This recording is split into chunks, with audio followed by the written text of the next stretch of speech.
Hey y'all. Oh.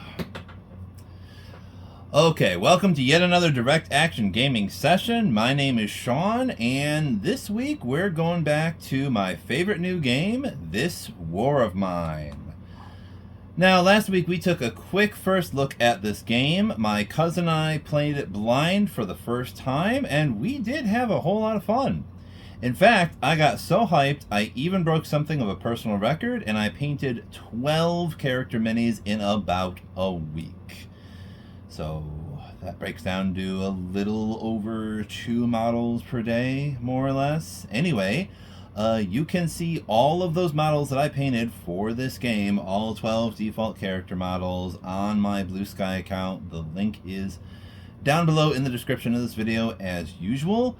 Also, you know, the reason I really wanted to showcase this game on this channel is, well, there's several reasons for that. I wrote a bit of a script. I'm trying to follow it. So first of all, I love co-op games, but I especially like ones like this one where all players collectively control everything on the board. That's cool. I have another game like this, like Frostpunk. I have Frostpunk, the board game. This probably has similar vibes because it is literally made by the same dev studio that made both board games, and I think had something to do with both video games. So check both of them out. They're pretty cool, but I especially like the fact that, like, even if you're playing with 6 players, you start with 3 characters, and not everybody controls one character or any one particular aspect of this board. All players work together, and we're going to talk a little bit about how that works in a bit. But in a nutshell, I love that idea. So, great. Where was I in the script? Co-op games, yes. But also, I especially love that this game isn't just trying to provide a fun beer and pretzels-like experience. It's also trying to tell a real story. In fact, it's an extremely relevant story about the harsh reality of war for non-combatants. Flip the page. So yeah, with that in mind, I would like to read a bit from the game devs themselves. They did feel the need to write a small section in the back of this, which they call the Book of Scripts, and we're going to get into what this is in a bit. Although if you watched last week's video, you already kind of know what it is. But anyway, excuse me. I found this in the back of the Book of Scripts. It's just called A Few Words from the Authors, and I thought I'd hone in on what they say towards the end, which is, finally, we would like to thank you for the fact that, contrary to the opinion of many in this industry, you actually exist. Let us elaborate a little. When we began our work on this game, we were met with curious accusations that kept repeating themselves. You shouldn't make games like this. It is an unnecessary and maybe even a harmful extravagance. Board games are not meant for that. They should just be games. Fun. Some other helpful advice we received. Number 1, we were told that board games cannot and should not confront a meaningful story like a book does. That they shouldn't even try, and that people don't need them to be thought-provoking, to carry ideas that might cause them to stop and think about something other than their own life. Profound, right? Why wouldn't we want our games to do that? Number 2, we heard that board games cannot present anything else but sheer fun. The board game should only be for those who seek relaxation and an escape from monotonous reality through entertainment in the company of others with similar expectations. And/or when you play games, you should only want to turn your brain off and never learn anything. Cool. So, number 3, that the plot of board games should be pretextual, flat, and shallow. once again, we don't want to talk about anything serious or learn anything, so that it won't draw the attention away from the rules, mechanics, and simply having fun. And if something more serious was to appear, it should only be presented by an interpretation of some serious medium, such as a book or a movie. And that this is where the aspirations of board games should end, on summarizing and simplifying the borrowed content to the level appropriate to a board game. And so they ponder. Why is this all considered necessary for board games? Why is it said that board games should, or that such is the industry and the customers? Because this is the way it should be? Thanks to you, it turned out that all those truths and advice are false. It was a bunch of nonsense, folks. That people who look for something more, even in board games, do exist.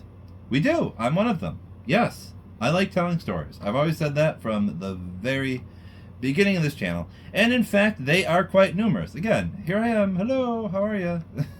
If you're watching this video, you might be one of these people too that demands more from your games.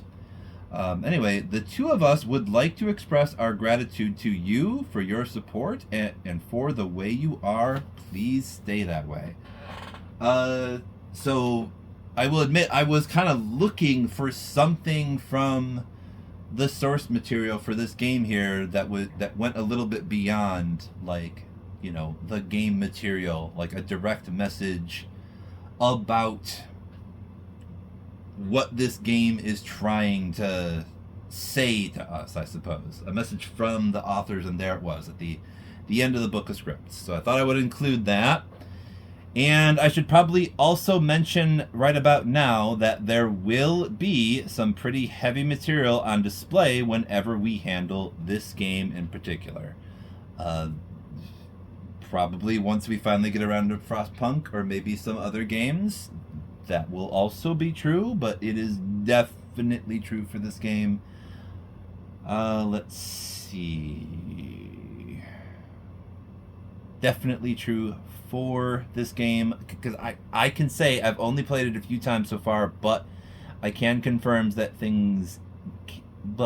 do get real dark pretty quickly. So you have been warned. Because yes, the last time I actually, the first time I ever really finished this game was when it ended pretty quickly, because two of my characters starved to death, and then one of them was just a sad old man that ended up killing himself because he was the only person left in the shelter, and that was how that story ended. Everybody just died, and you even have to read the epilogues of your particular character when they die. So there's that. We'll get into that and how that works. But anyway, so this video will be a standard tutorial for the most part. We will set things up. We're gonna play exactly 2 turns, and we will try to explain as much as we can along the way. So sit back, get comfy, and get ready to dive into yet another game system, but most of all, get ready for yet another harrowing tale to unfold before you here on the Direct Action Gaming channel, y'all. So anyway, yes, I'm trying to do the script thing. As you can see, I'm trying to do the script thing because I figure it would be good to write down at least a few pages worth of material for the game I am about to play, and to sum up what the video is going to be like, so that way I can hook y'all into being interested in the video that's going to happen. I figure that's necessary since my style so far is just kind of get started, just play, and let it all just kind of happen, and that leads to some pretty long videos sometimes. So like, y'all are going to need a reason to stick around, I would imagine. And we just kind of laid it all out for you. So there's that. Okay, so let me just double check and make sure y'all got a good view. You should be able to see like the whole board, and this board for the most part represents our shelter in this area. There are cards all around the edge that will tell us things about our current situation. And off to the left here, we have like this sort of scavenging type area. So this represents like the outside world beyond our little bombed out building that our group of refugees is trying to survive in. Okay. So what we're going to do is go through the setup process. I'm going to talk about what you would normally do to set up a game. Now, I've already done most of the things required, but I haven't done everything, and we're just going to sort of go down the line here in the journal, which tells us everything we need to know about like sort of the turn phase and sort of setting up the game. And that's not all it does, but we'll get into that in a bit. Let's just start from the beginning and work our way there. So now the first thing it will say for setup is you need to determine the leader. You need to choose the leader randomly. We get to skip that, of course, because, well, we're playing solo. So I am the leader by default. And we'll get into why that matters in a bit, but for now, that is the first thing that you do. You determine who is the leader, and they will have this journal, and they will read it to everybody else. Now, the next thing is to determine your characters. We've already done that. There is a character deck that you can see up here. So, and I know that the reason this character deck is up there is because, like, sure, we start with 3 characters, but there is a possibility some of those characters will die, and there is also a possibility that we may get new characters at some point. So there may be other people that will come to try and live with us in our little bombed out shelter here. But for now, we do have our 3 characters. I have the character cards off to the side. I don't think you can see them because the board is that gosh darn big. It's taking up the whole camera for the most part for right now. But we have character cards off to the side here. And we also have state tokens by the character cards. And we'll explain what state tokens are in more depth in a bit, but for now, everybody starts more than a little hungry. We'll say that. All your characters will usually start the game more than a little hungry. All of your characters are going to have like several stats and some other stuff, and we'll go over some of that, right? So each character card has 3 main values. You've got your prowess, your empathy, and your inventory, right? So prowess has everything to do with like combat, and really it just boils down to how many rerolls you are going to get in combat. So there's that. Empathy, as the word implies, is just, well, it's your empathy. It's how empathetic this particular person is, and therefore like how much really bad stuff is going to weigh on them because they're such a, caring person. Like when you have empathy, you tend to not feel good when you see bad stuff happening to other people. So yeah, there's that. So some people have higher or lower empathy, and that will affect their overall misery level throughout the game.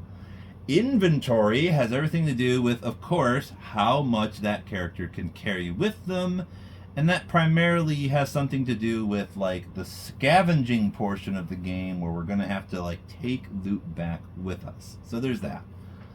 Beyond those main characteristics, some characters will have like a special rule. Like for example, we have Katya the reporter. She has a bargain special skill that has something to do with us trading with people while we're out and about scavenging and whatnot.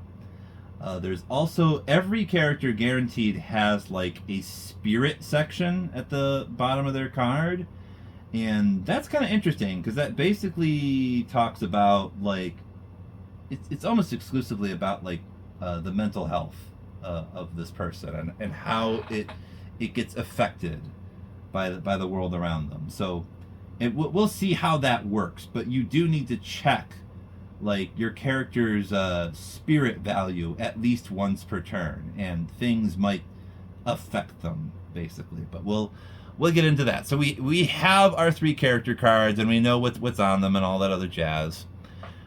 So the next thing is distribute the cards on the board. Right, so we're going to talk about the cards on the board.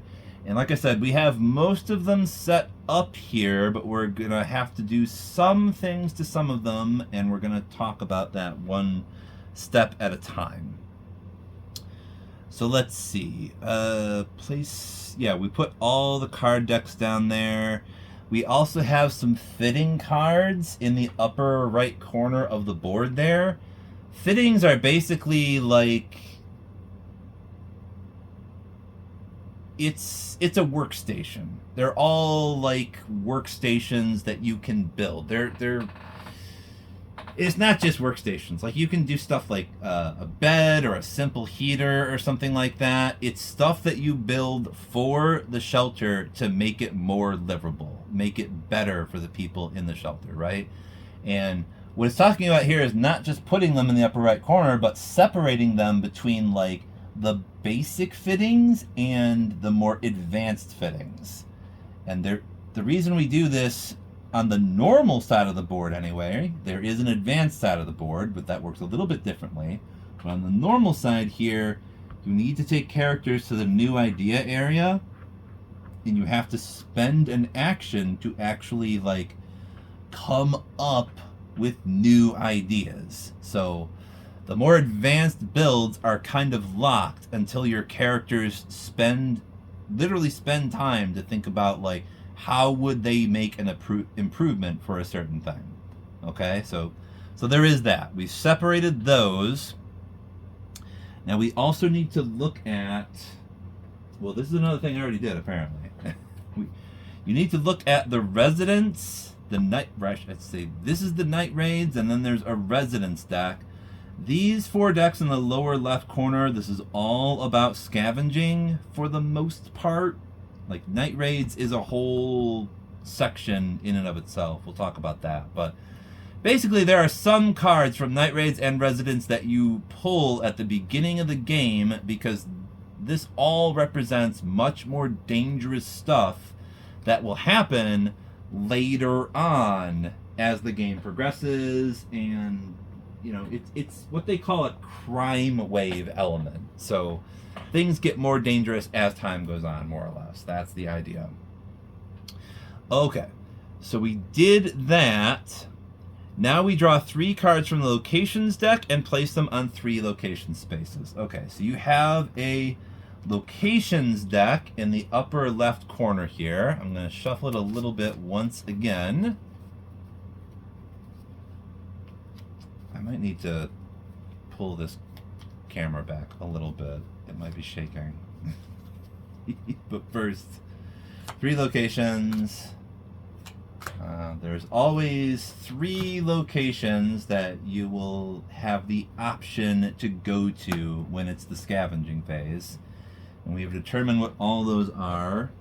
Now let me move the camera just a little bit here so it's further away from the table, and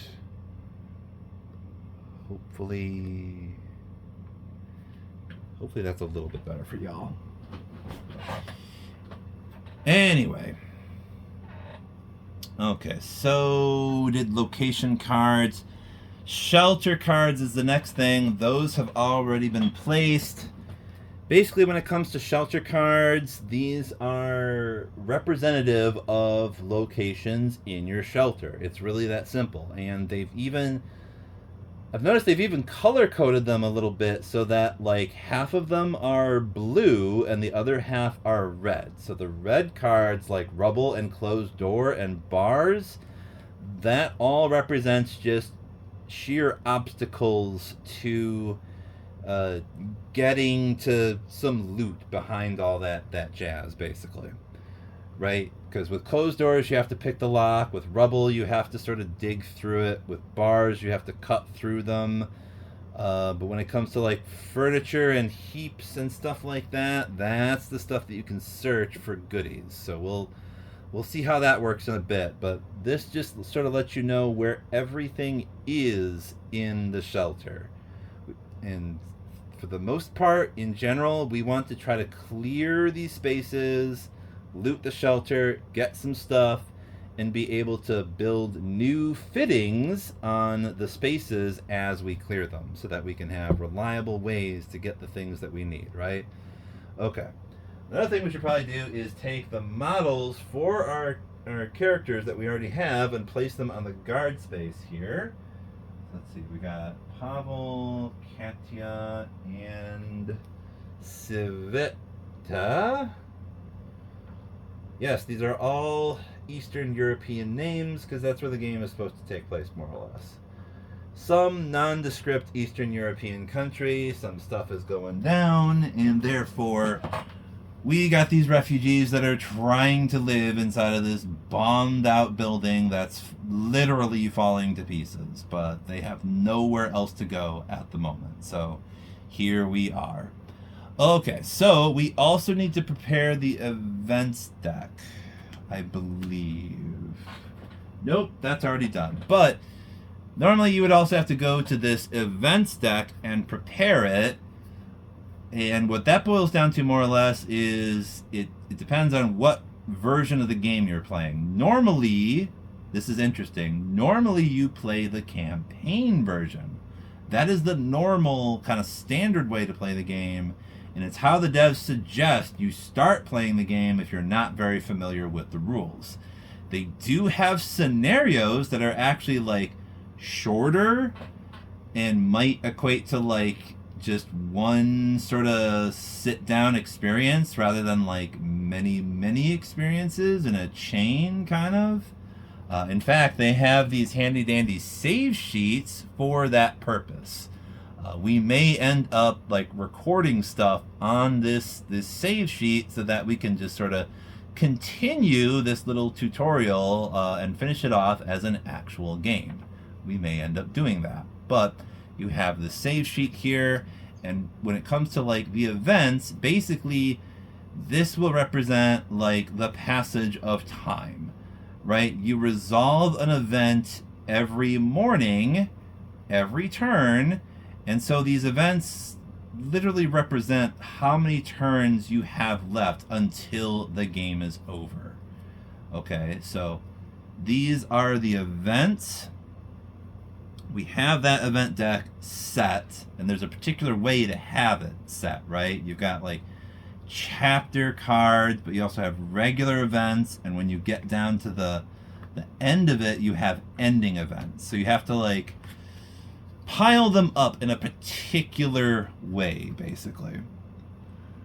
That's done. It also mentions there's a 4 character limit and something about the colored base discs. That's something that does come with this game, by the way. Like, there are colored base discs, and there are even like these little colored disc tokens, so you can put the tokens by your character cards, and then you can put the little discs on the miniatures, so that way it's easier to tell them apart if you don't have the time and or the desire to paint them like I did.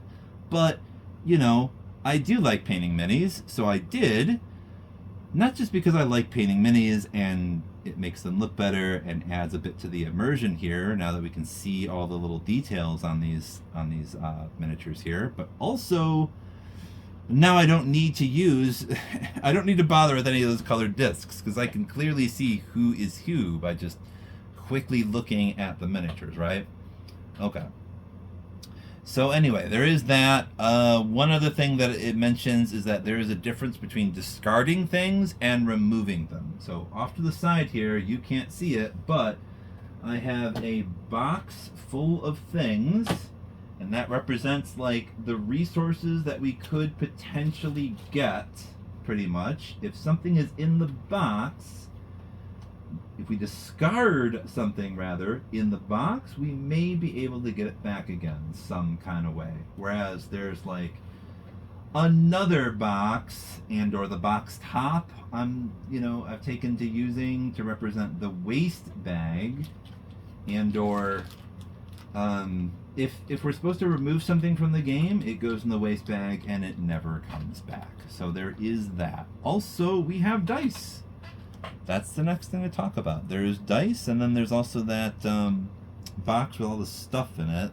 They have like a little diagram that shows you how to sort everything so that you know where all the different things are. But we also have these dice here. The game only has 4 dice, which is kind of cool. There's 1 die for each type of combat. So we've got like the gray die for melee. We have the yellow die, or I should say, wait a minute.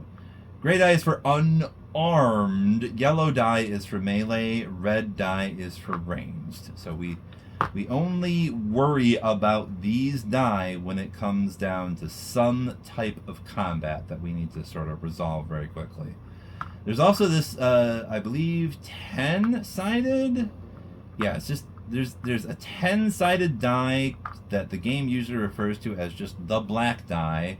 So this is what we use to just determine like random numbers for like, chance things and whatnot. This is the die we're going to be using most often. Okay? Again, those are our character models. Then it also talks a little bit about the state tokens that I was mentioning earlier. So beyond your character's normal stats, we will also be keeping track of their states. And what this equates to more or less is this game is all about, it's a survival game, right? If you've ever played a survival game, then you're aware that like more often than not, you are keeping track of all your characters' like stats, right? And or you've got a hunger bar, you've got a thirst bar, you've got like a fatigue meter or something like that. Like when you're trying to play a survival game, you're trying to manage your character's needs in such that you want a reliable source of food and water and a place to rest, a safe place to stay, keep all your stuff. This game also has like emotional health as an aspect to it. So there's a misery state tracker that we might need to introduce. There is let me see, illness as well. So we could get like sicknesses, physical wounds. There's actually a lot of ways that your characters can get damaged, and we need to keep track of all of that. And if these states ever get too out of control, that they go anywhere from stage 0 to stage 4. If any state ever goes up to stage 4, then it's epilogue time. It's time to like check the epilogue on the bottom of that state token in the book of scripts and find out what happens to our particular character. Spoiler alert, usually they die in some kind of way, but you read their epilogue to find out a little bit about what happens to this person when they die in this way, right? And that's what's actually impressive about this idea they have about the book of scripts. There's literally a different story that plays itself out every single time you play this game.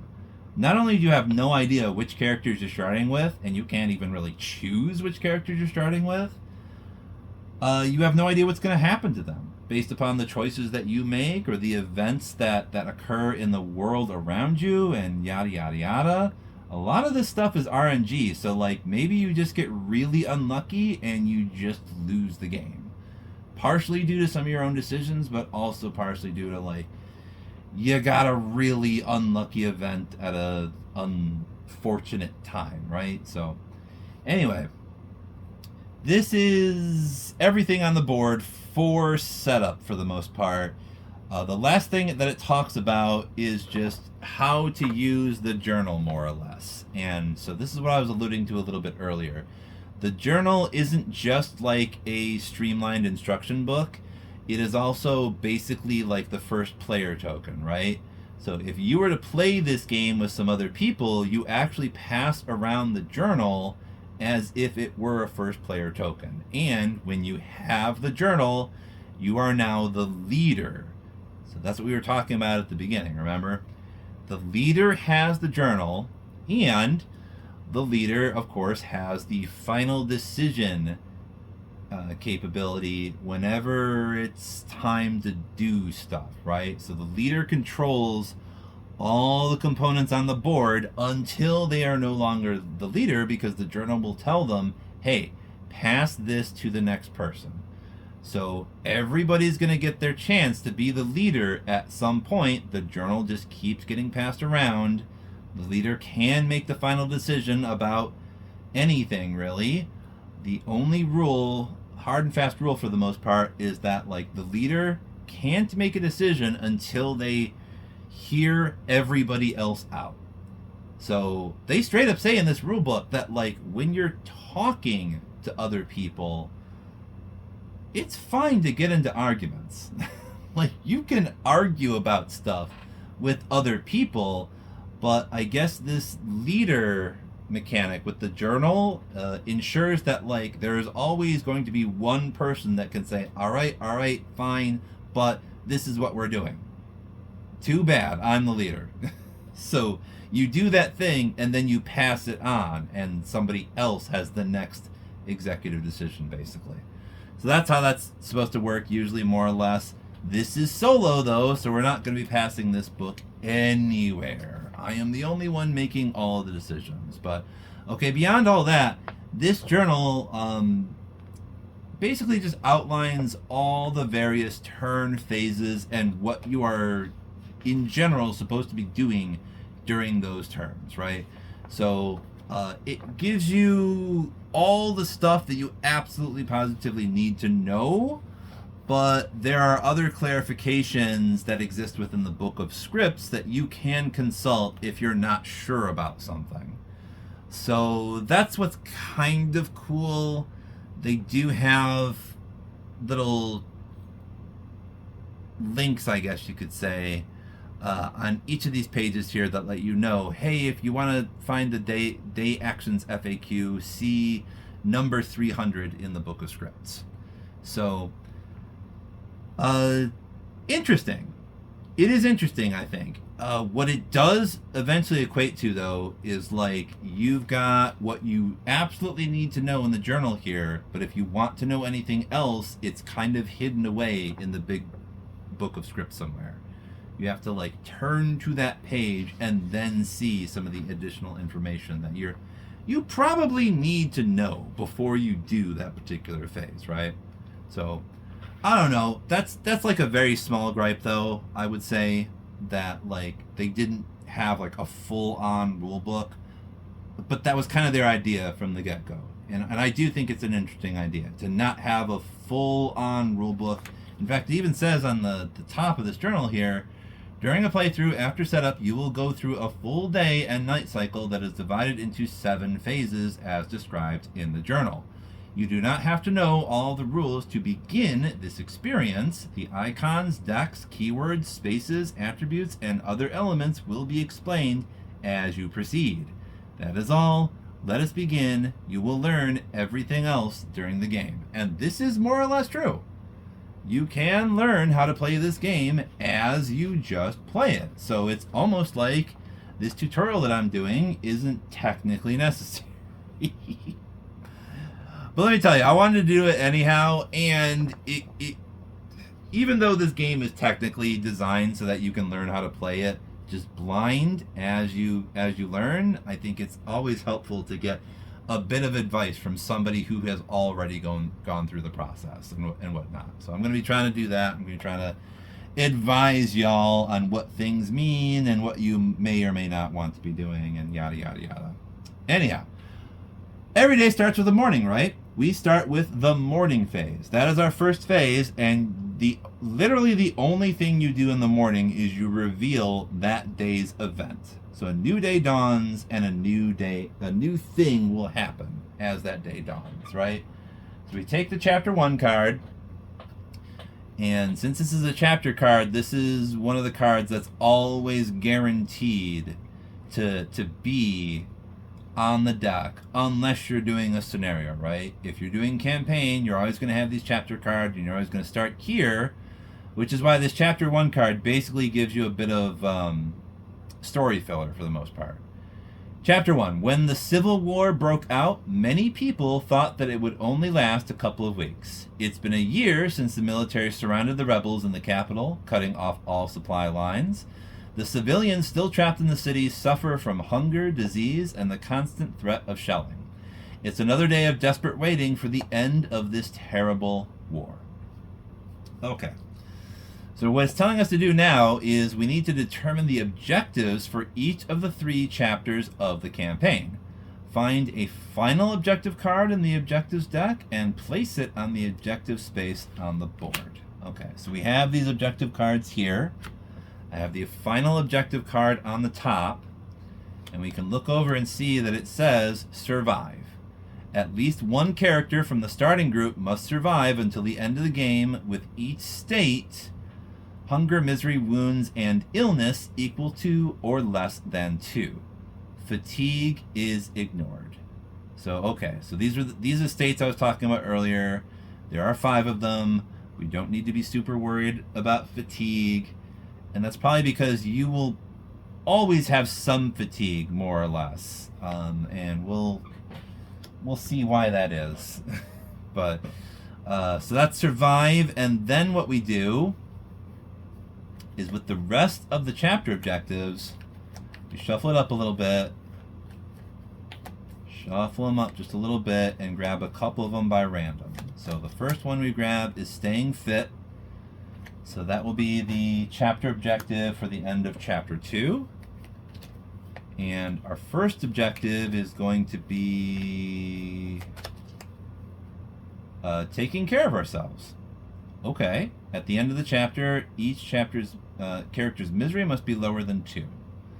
All right, I totally did take those at random, but those were the same ones that we ended up choosing for ourselves in the first look video.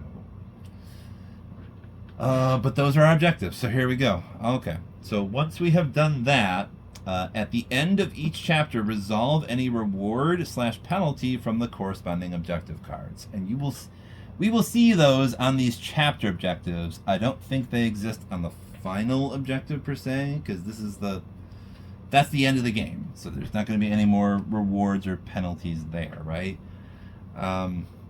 Okay. So, and we also draw another event card after this one. This event card does nothing but set the scene a little bit and let us know, hey, you need to determine what the objectives are. So we toss this into the waste box, basically, and we take the next objective here, which is bad news. Okay, we get bad news. And what this is going to do is, first of all, we're adding 1 cold token to the cold space. Boom. You got 1 cold token there. And cold space more or less just represents, of course, like how we are handling the environment outside in the shelter here. It can get really cold outside, but we can manage that by like building heaters and putting boards on windows and maybe finding warm clothes and all sorts of other things. But for now, we've got 1 cold, which is fine. That doesn't really mean that much. But with the bad news, we raise all characters' misery by 1. So now we got to fish for some more state tokens. And everybody now has a misery of 1 in addition to their hunger state that they already had. Okay. And then I might also explain, since we are about to get into the day action phase, with these state tokens, they will have, let me put one in the center here so that y'all can see it. It's these little tokens that will have a number on it and the name of the token type, but also there are these little dots here, right? So the dots basically represent how many actions you will be missing during the day phase, when your survivors can move around the shelter and try to improve it, right? So they will literally have less energy during the day to do stuff if they aren't feeling well, basically.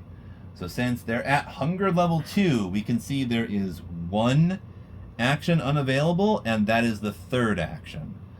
So that means everybody has only 2 actions. They can do 1 and 2, and then that is it.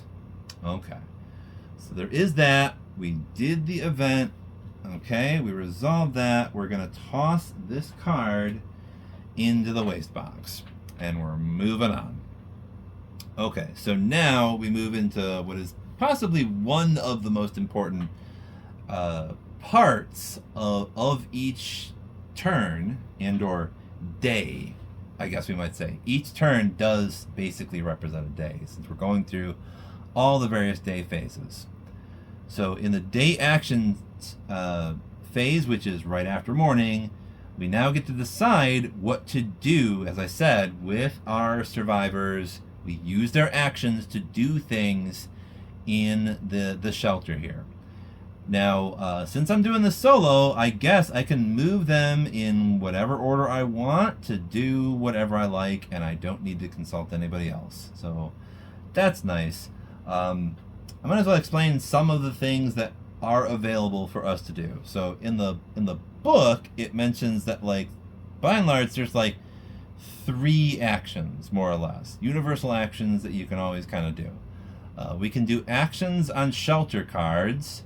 And what that basically means is we can take one of our survivors, like Katya here, and we can move her to this heap.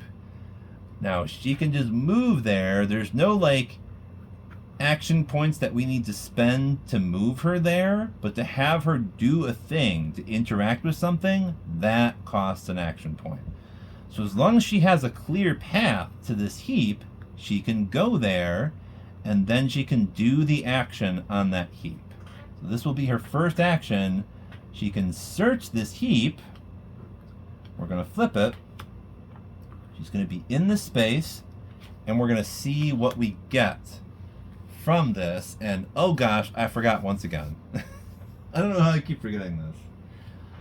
We are supposed to have starting supplies at the beginning of the game. Okay, so first of all, there is a noise token that we're going to have over here. That's for the scavenging phase. We'll see how that works in a bit. We have water tokens. So there's 2 water in our storage. There's 4 wood. Have little wood tokens that look like little planks. Water tokens that are little beads. We have little component tokens that are basically like little gears that represent components. Okay, we have all those basic resources, and we also have 3 raw food. We have some food, we have some water. We also have a couple of tools. We start with a shovel and a lockpick. Okay, so that's what you always start with.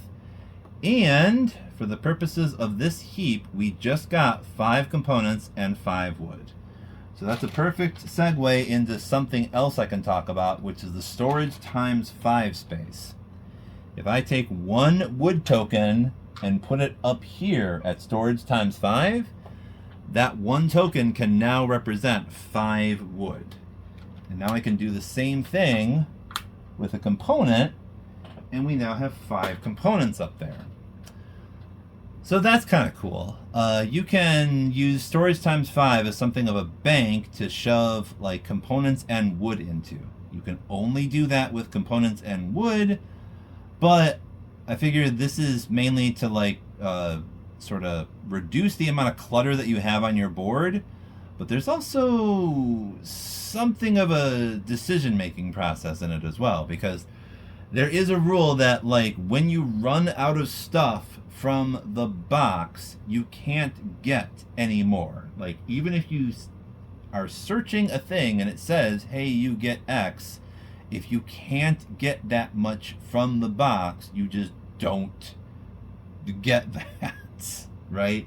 So, When you put stuff in sort of the bank, you might need to consider the fact that you won't actually get 5 back if you just leave that stuff in there, right? If there isn't enough to draw from the box to get 5, maybe you only get 2 or 3. So that's one little thing to consider, but that's a thing that exists. All right, so Katya did that.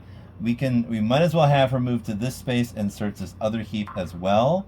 So she ends her turn there by searching this heap.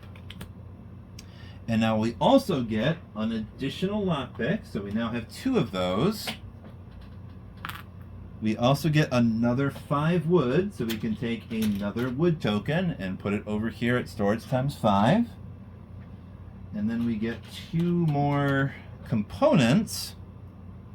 So we will put those in the regular storage space. And that is what Katya did. Okay, so we take these 2 cards and we toss them into the waste box. We do not need them anymore. Okay.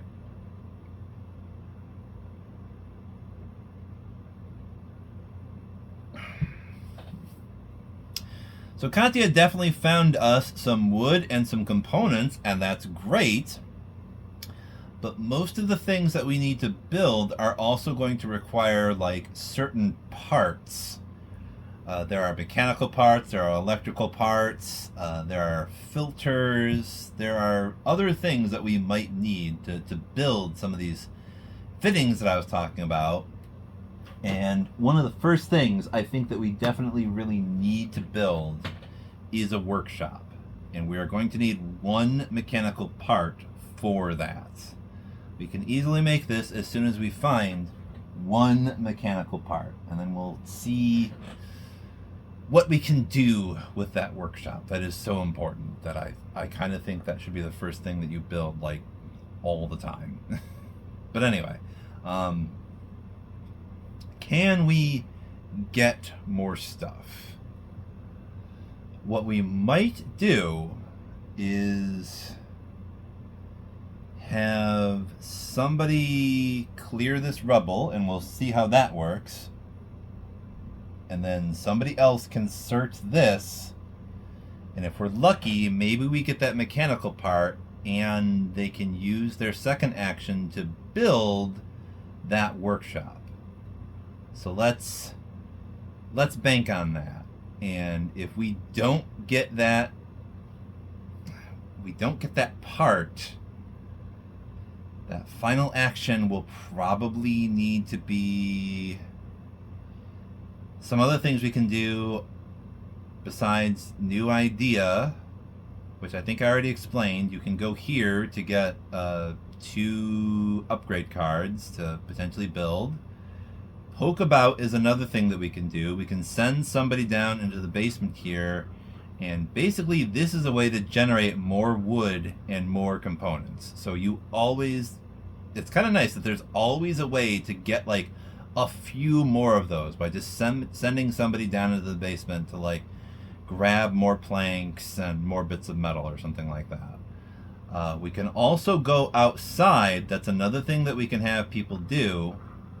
So they would basically go beyond this guard space here, outdoors, and it's risky. They might get shot at by a sniper, but if we do this, we might be able to resolve some visitors cards over there. And in this way, we might be able to trade for stuff, get new supplies, and or we might get new people that want to join our crew.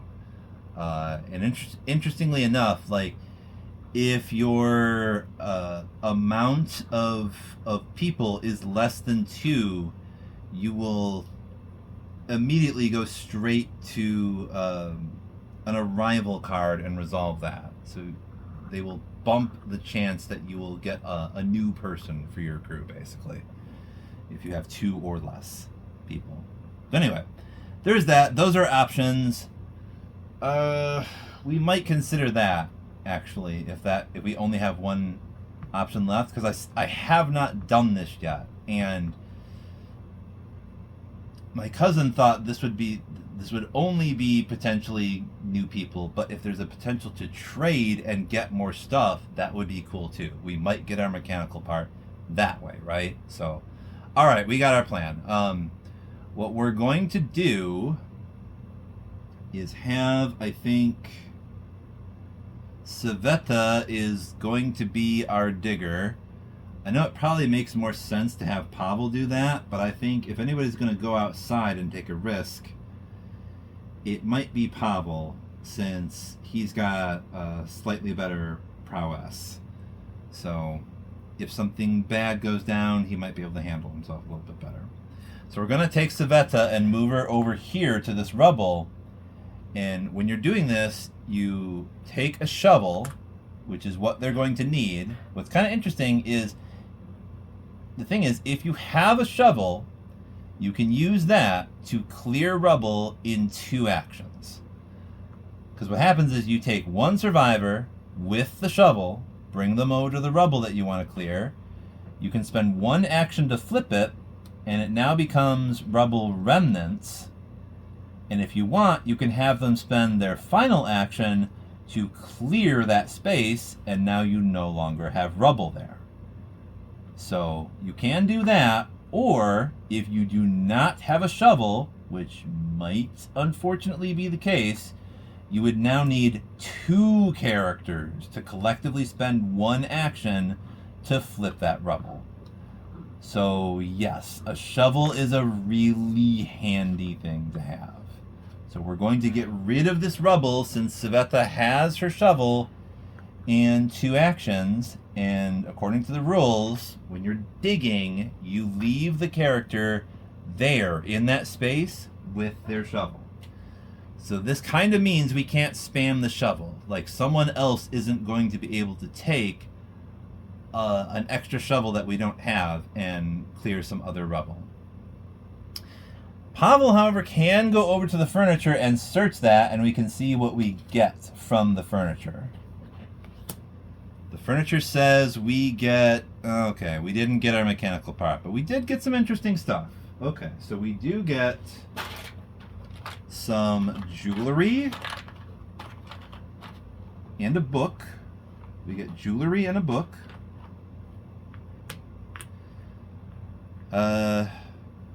Both of these things have utility, I assure you. Jewelry does have some trade value. For all these tokens, you can see like a little yellow number on it. That lets you know more or less what it's worth. Now what's interesting is like the value of certain things can potentially be changed by certain events that can potentially stay in place over here on the findings pile. We might see that, but for the most part, with these tokens, they will let you know what their value is. That comes in handy in certain situations. But we have a book and we have some jewelry. We have 2 books actually. We got 2 of them. Okay. Where's the second book? Okay. We have 2 books. Cool. We have, I don't think... Okay, I believe this is what I was talking about. There are only 2 lockpicks in the box. So even though this furniture card is telling us that we get another lockpick, since there isn't one in the box, we don't get another one.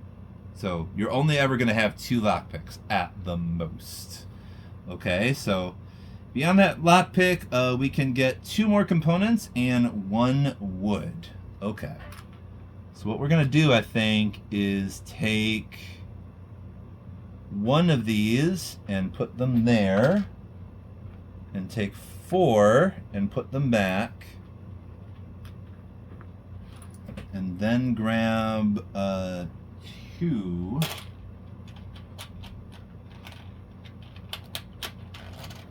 Okay, so now we've managed our space a little bit.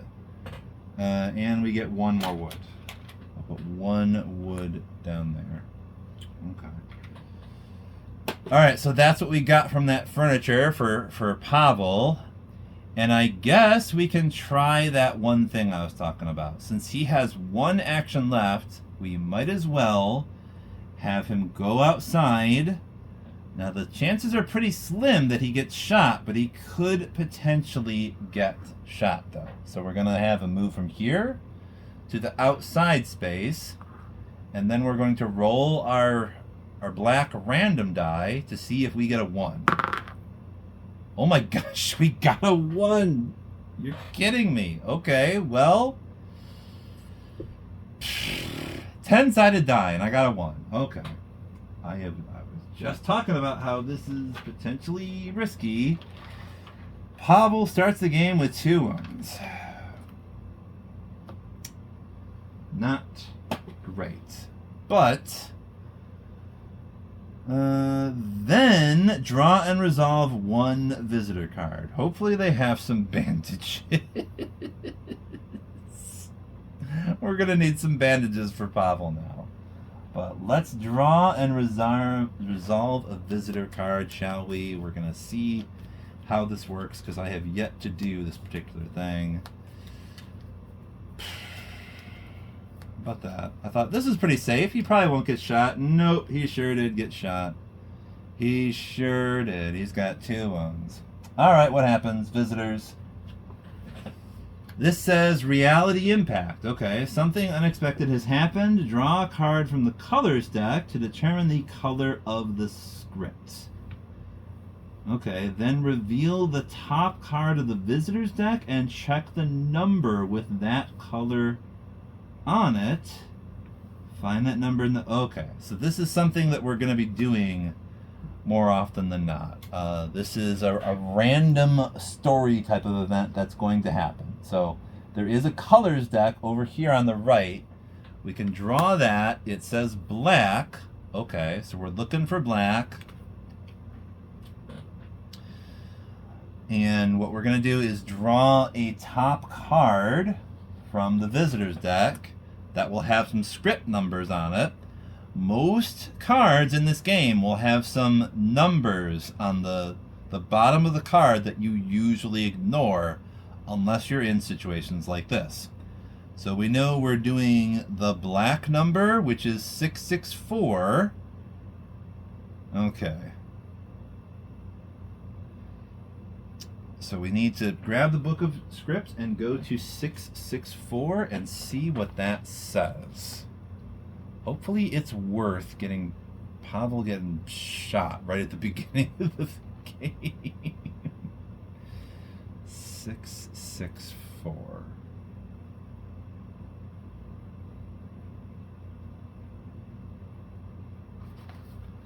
Passed it. Here it is. Okay. 664 says this. Walking down the street, we look closely at the houses we pass. One of them always draws our attention. It's Christina and Maxim's house. On the 2nd floor and right up to the roof, the wall is missing. A bomb has revealed the inside of their living room, hallway, and nursery. The last room has been empty since the bomb hit. You can always see what the inhabitants of this ruin are doing. Maxim usually sits in an armchair wrapped in thick rags and an old jacket, smoking a cigarette. Sometimes they are drying clothes or boiling water. In the center of the house, just like probably in every inhabited building in the city, is a stove. The house isn't fit for habitation, but they've stayed in it. After all, it's their house, their dream, their memories. Well, that's what we got shot for. We got Pavel shot to just take a casual walk down the street and see some people are living in half of a house. All right. Well, this is what I was talking about earlier, right? It's not so much about winning this game so much as it is telling a story and sort of saying something about this type of situation. I don't even know if there is a way to like win this game per se. The game just plays a story out for you more or less. So yeah, Pavel decided to take a risk and go outside. He got shot, but he saw something mildly interesting, and now he has to go back inside. Okay, so now that the day action phase is over, we're going to move to the next phase, which is dusk. So it says, the sun has disappeared beneath the horizon. Shadows and darkness now rule over the city. It is a bit safer to go out at this time. Well,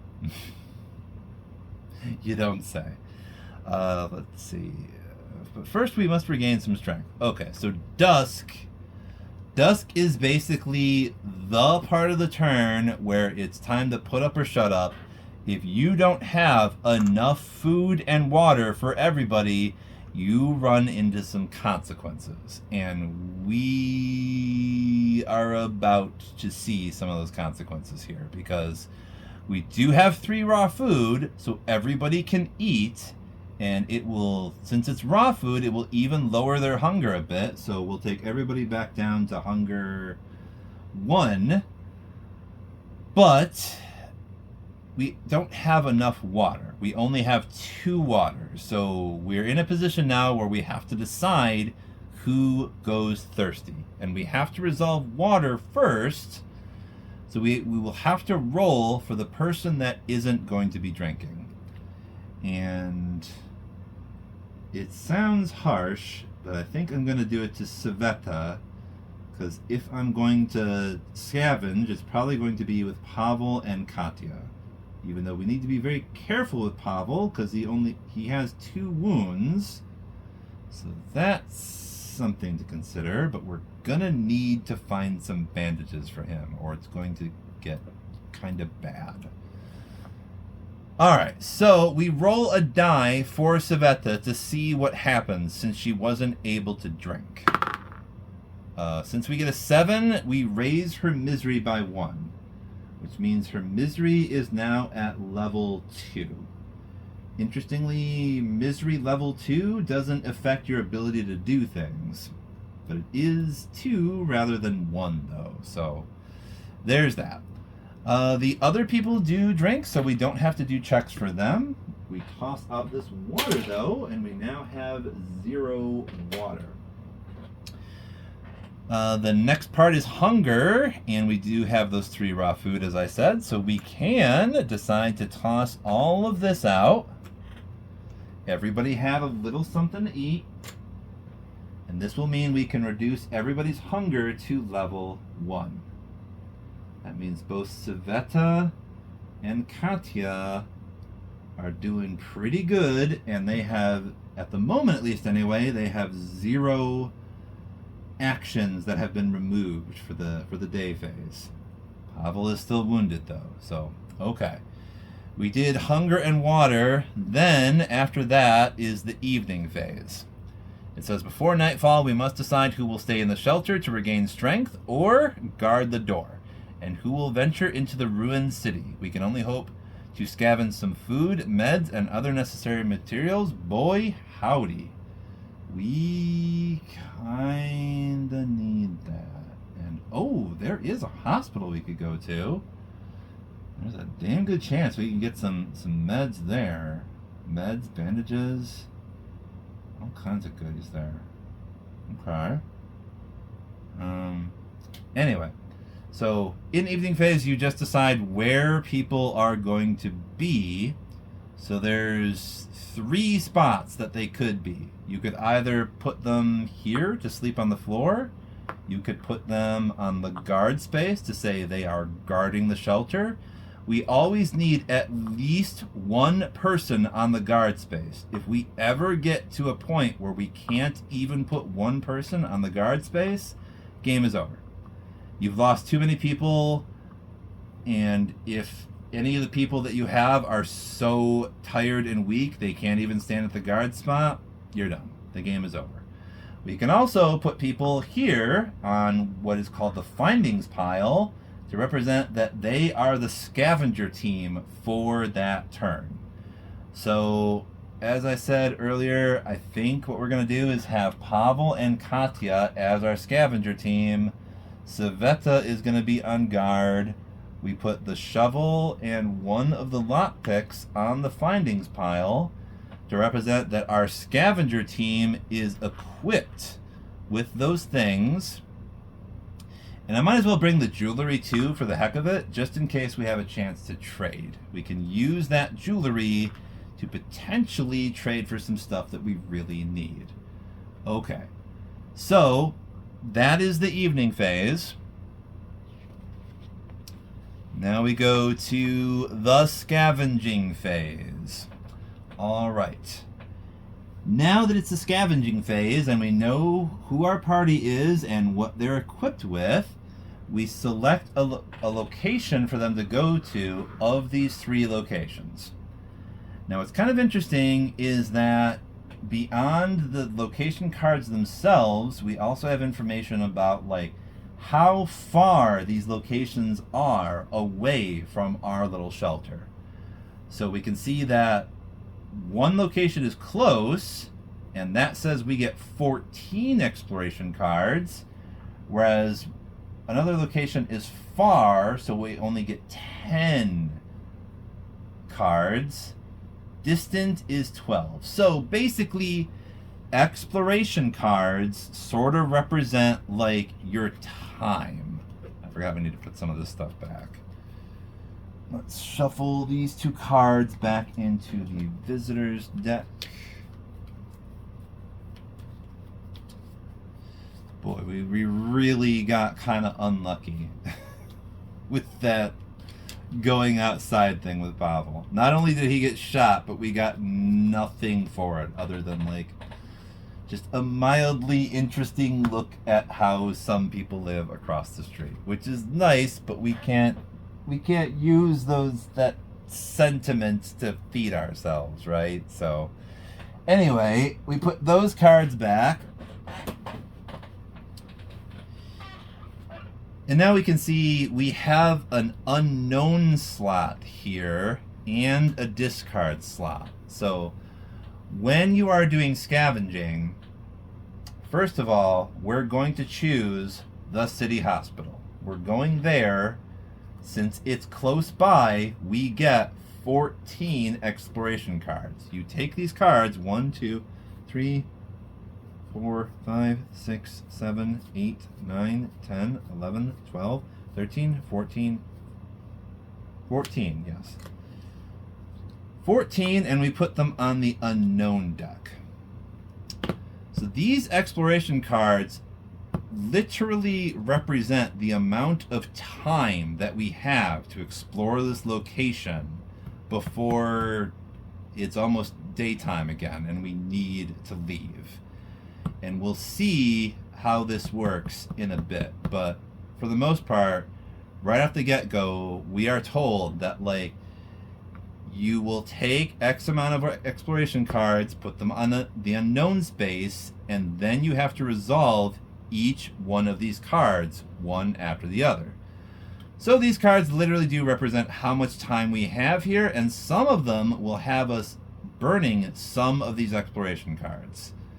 You'll see what I mean soon enough, but some cards here will require us to remove some of the cards from this deck, which really does, once again, represent like us having less time now because of a certain thing that happened. So without further ado, we'll reveal the top card here, which already kind of illustrates what I was talking about. It says stairs up, and we have 2 options. We can either look for another way, which means we have to go all over the place to see if there is some other way beyond taking these stairs. We have to burn 2 additional exploration cards and put them back on the exploration deck. Or we can enter, which means we raise the noise by 2, and then we would have to roll for the noise. So what's actually going on here is we can spend time to find another safer way, but that's going to take time. Or we can take these stairs, which means we only discard this card, but we risk triggering an encounter. Since the noise level is only at 1, if we increase it to 2, that only increases it to 3. And when it says to roll for the noise, It literally does just mean taking our little random number die, and if we get 3 or less, which would be the current noise level, equal to or less than the current noise level, we trigger an encounter. And that means we have to look at the top card on the Resonance deck and try to resolve that. And that, of course, represents us running into somebody in this location and a thing happening.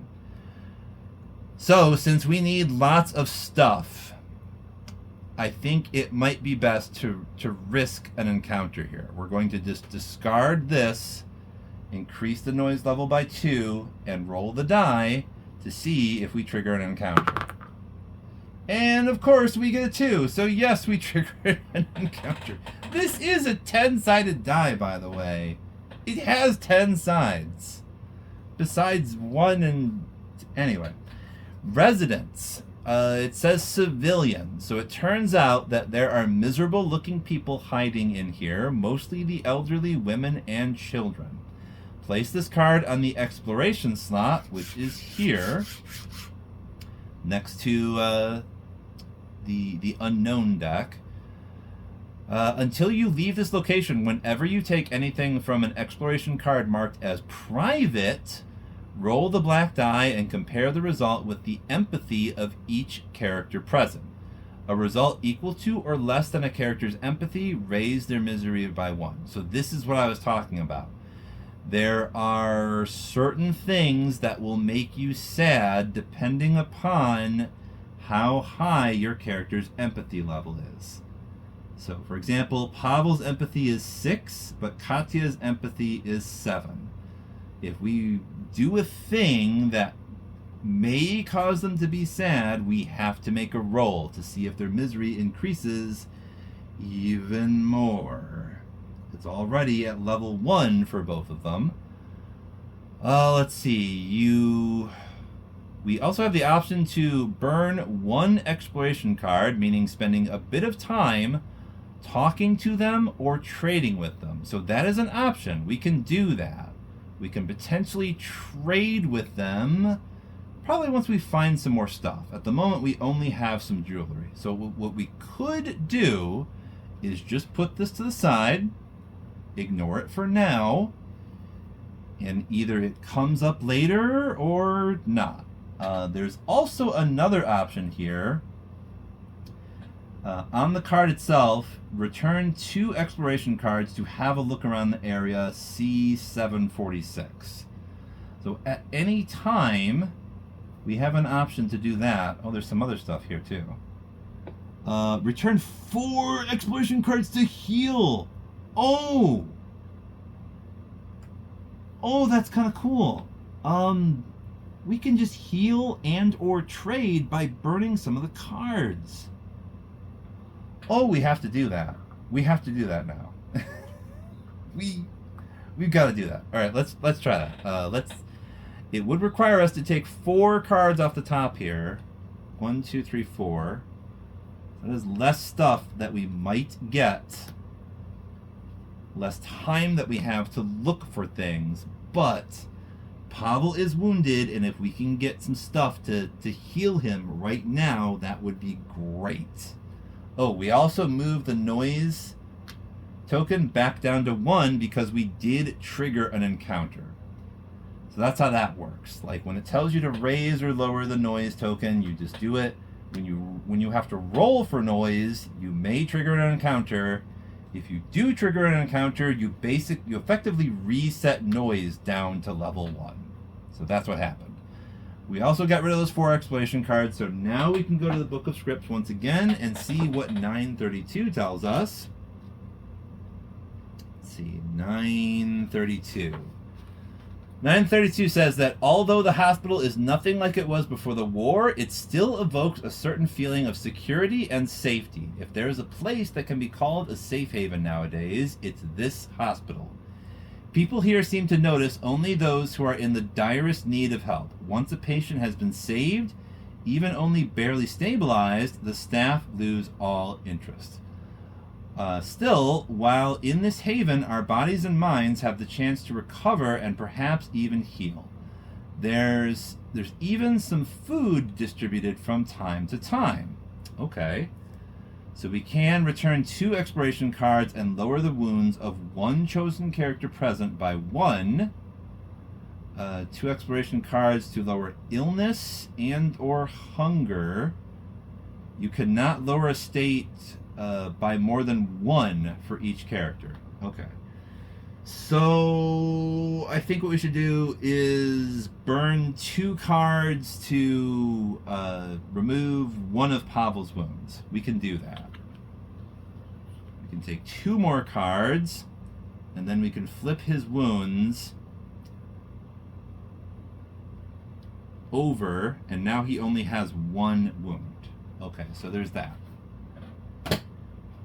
Now, there are some cards here that might allow us to get some of these exploration cards back. That might happen. We shall see. But for now, we were able to heal Pavel. That's pretty cool.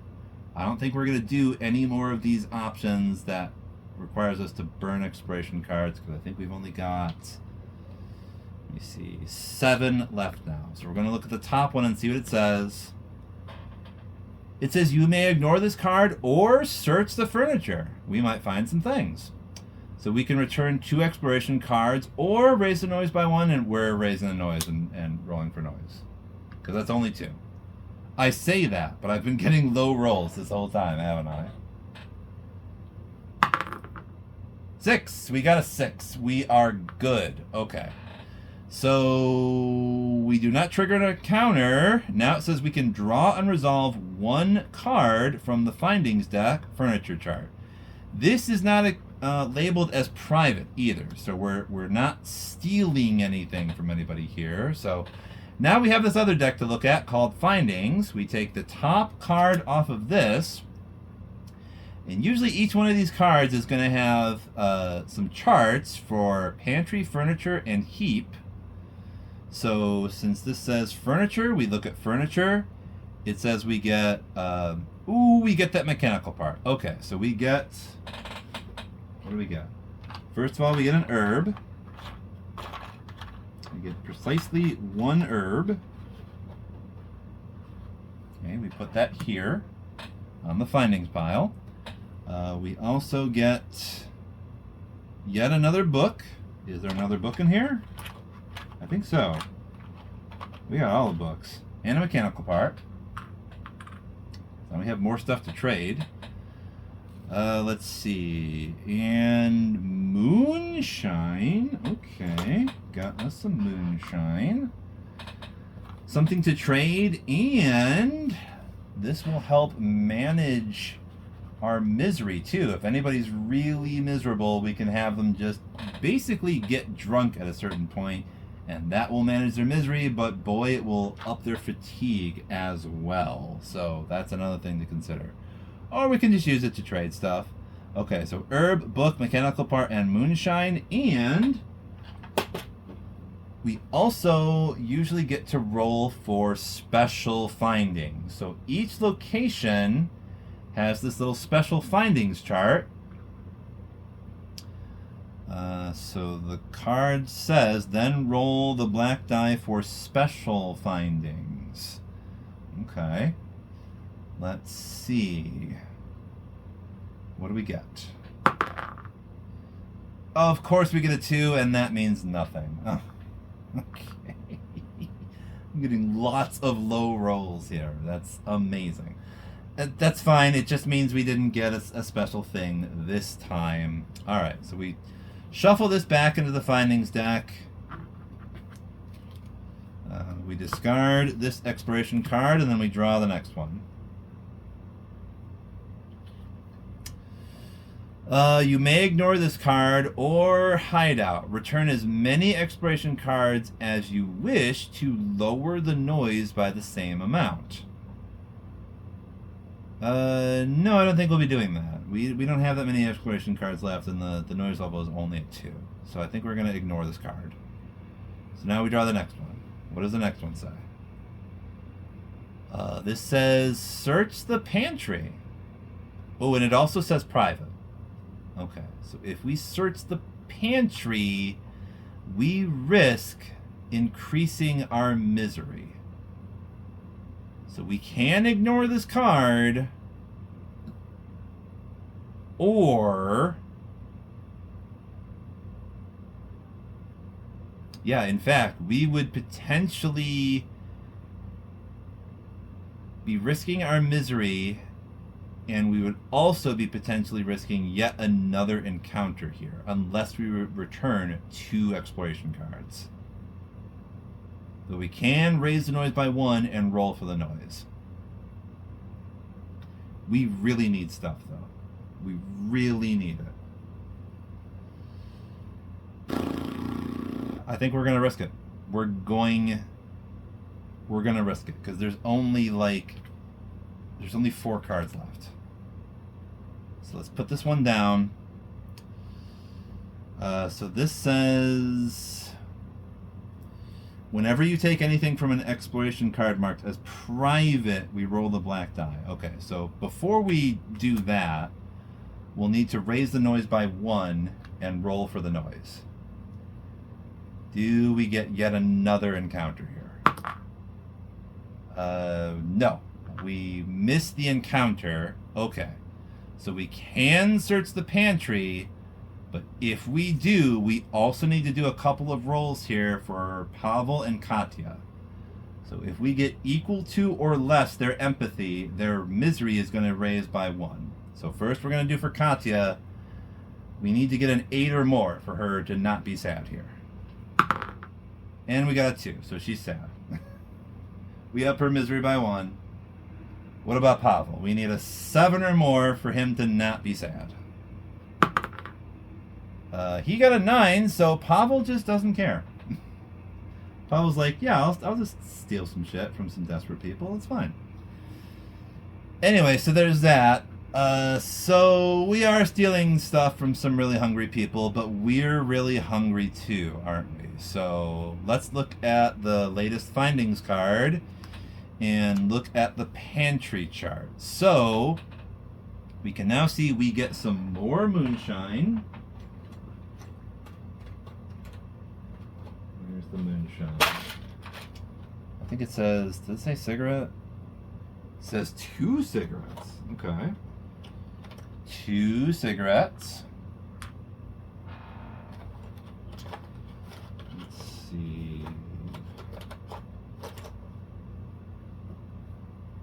Moonshine. Is there another moonshine? Yes, there is. Cool. 2 cigarettes, 1 moonshine. We also get coffee, and we can roll for special findings. Okay, where's the coffee? This is pretty good. Let me just double check real quick. Among our characters, we can see if they have habits. Katya has a coffee habit, and so does Sveta. Nobody seems to need cigarettes, so we can just trade those, I guess, for the moment.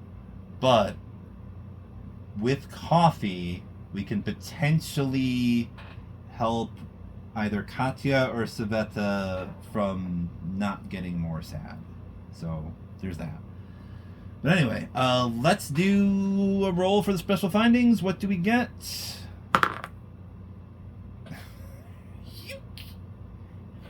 Does it always go to 2? Nothing. It's fine. It's a 2. That's what happened. It is wild how often I'm getting 2 here, though. But okay.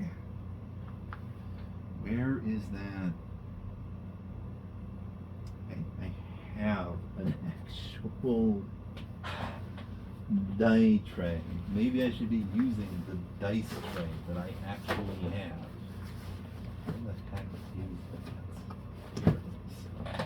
Maybe I should be using the actual dice tray. How does that sound?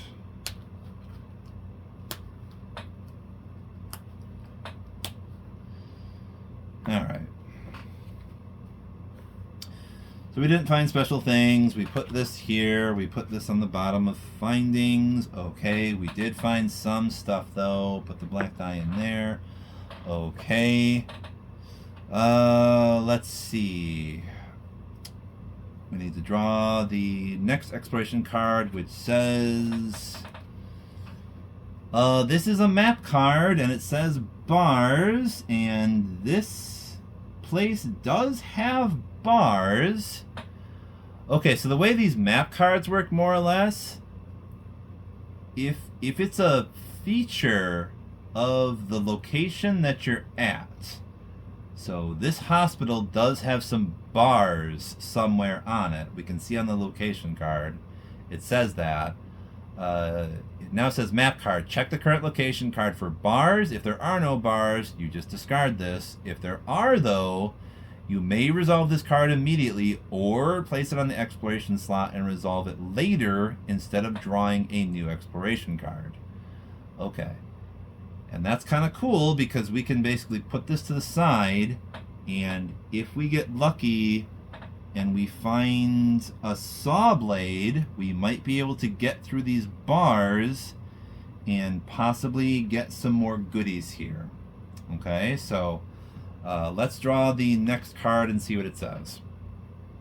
You may ignore this card or poke about.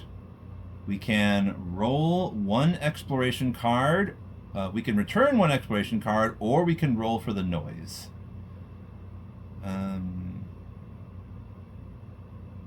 But we can choose one finding.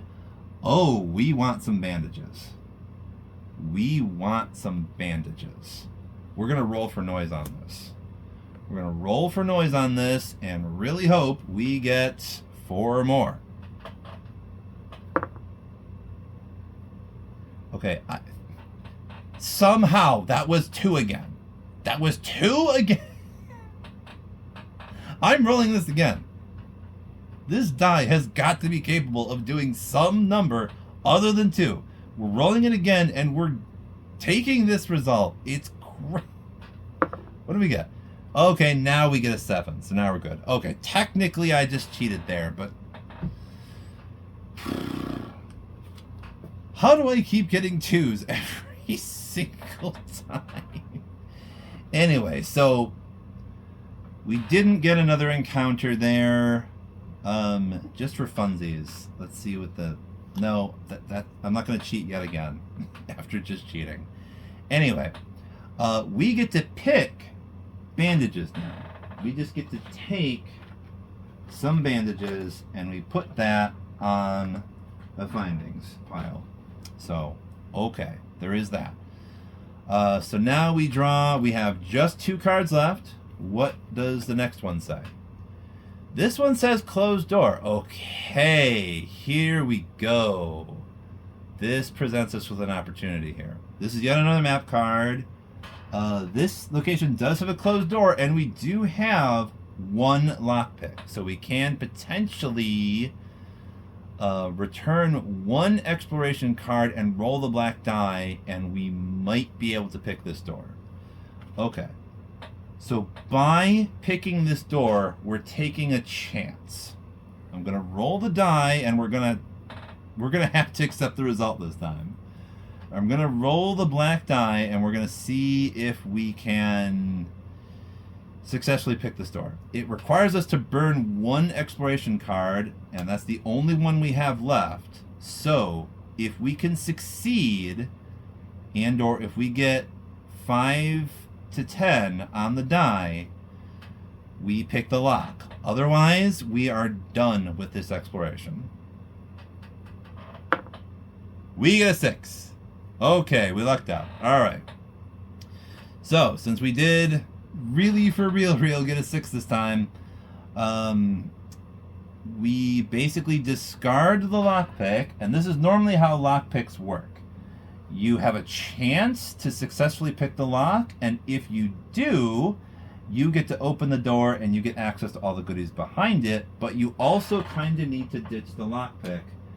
You need to discard it so that we can either find a new one later on or make one once we get like a metal workshop. So, okay, we are discarding this now, but since we have opened the door, we get to do one of the things I mentioned.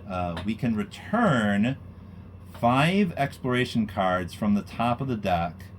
So being able to pick this lock bought us a little more time to explore a new area, basically.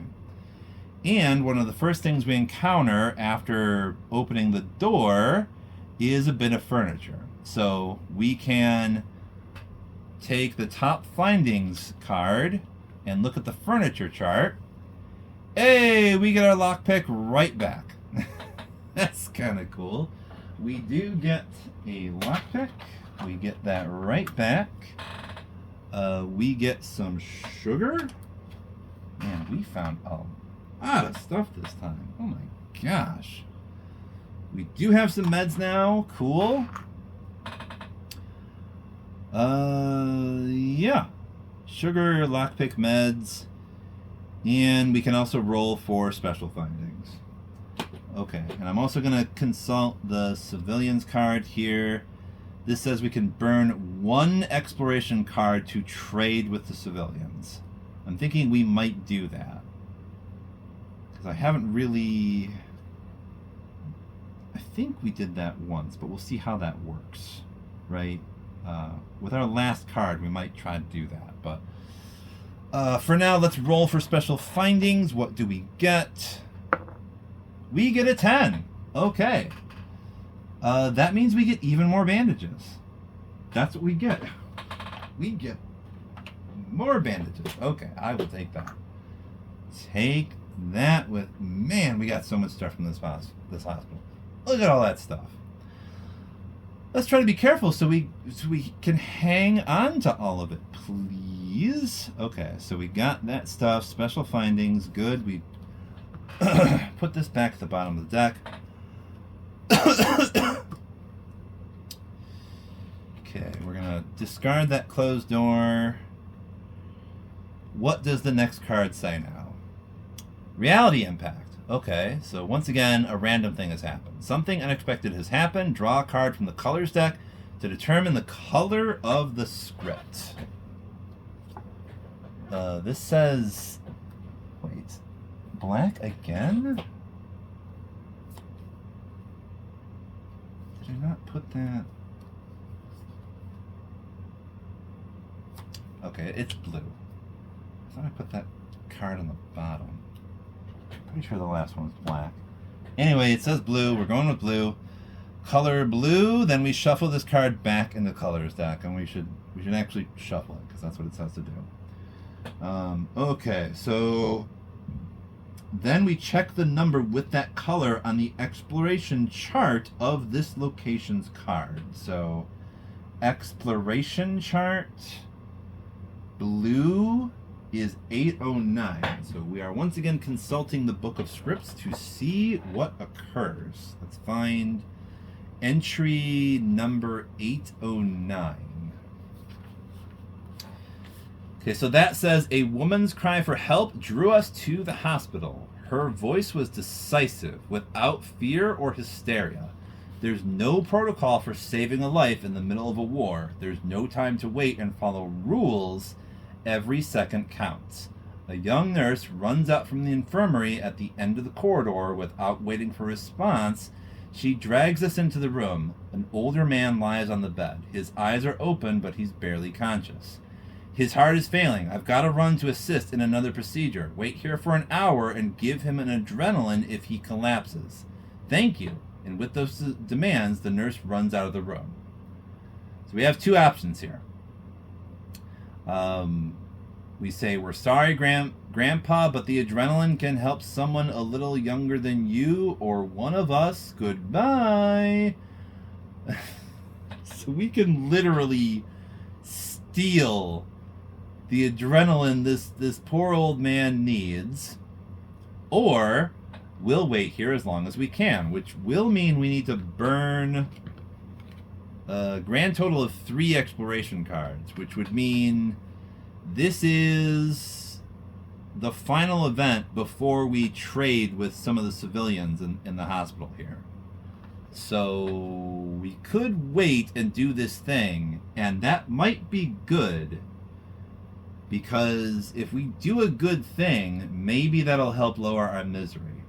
So That might be great for Katya, since her misery is at 2 and Pavel has a misery of 1. We might be able to get his misery to just go away entirely.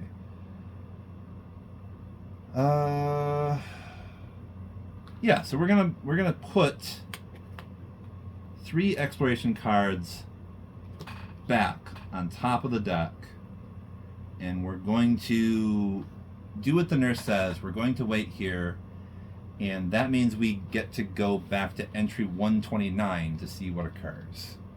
This is very much choose your own adventure type stuff. So 129 says, the old man was so thrilled with our company that he totally forgot about his ailing heart. He told us stories about his life and relatives until the nurse returned. Grandpa, you aren't boring them, are you? I see he didn't need the adrenaline after all. Incredible! Please take this as a way of thanking you for your help. Thank you for not running. Oh, we can add 1 raw food to the findings pile. We got a bit of food, yo. And we can roll the black die and compare the result with the empathy of each character present. As a result that is equal to or lower than the character's empathy, lower their misery. Hey. Cool. 1 raw food. Cool, so we get some food from this. We're gonna need to find more, but oh boy, we got so many goodies.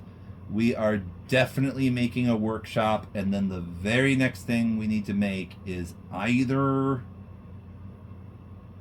a deadfall trap or a rainwater collector. But we're in a fairly good position here. Now, we also roll for each one of our characters here. That would be Katya and Pavel. So the empathy is going to take effect here again. If we can get equal to or lower than their empathy, we can lower their misery. So now we're looking for 7 or less with Katya. And we get a 3. For once, that low roll is good. We can lower her misery by 1. And now we want a 6 or less with Pavel to see if we can make his misery go away entirely. He got a 2. So once again, that low roll is great. His misery is now gone, and he's also down to 1 wound, and we did get some bandages. So this turned out pretty good. We're going to put this colors card back into the deck. Put that back in there. Okay. Now for the final thing.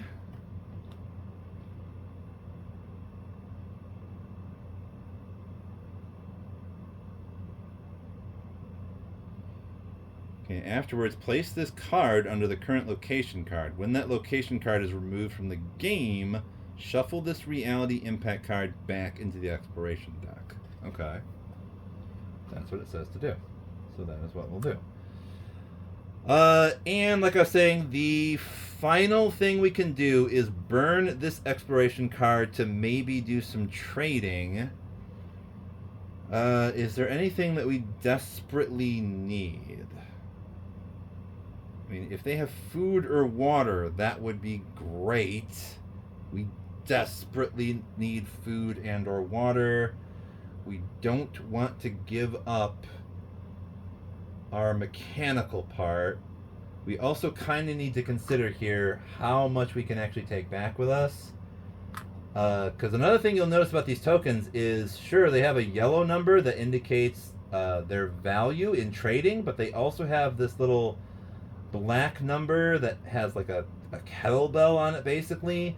So some items will weigh you down, whereas others will not.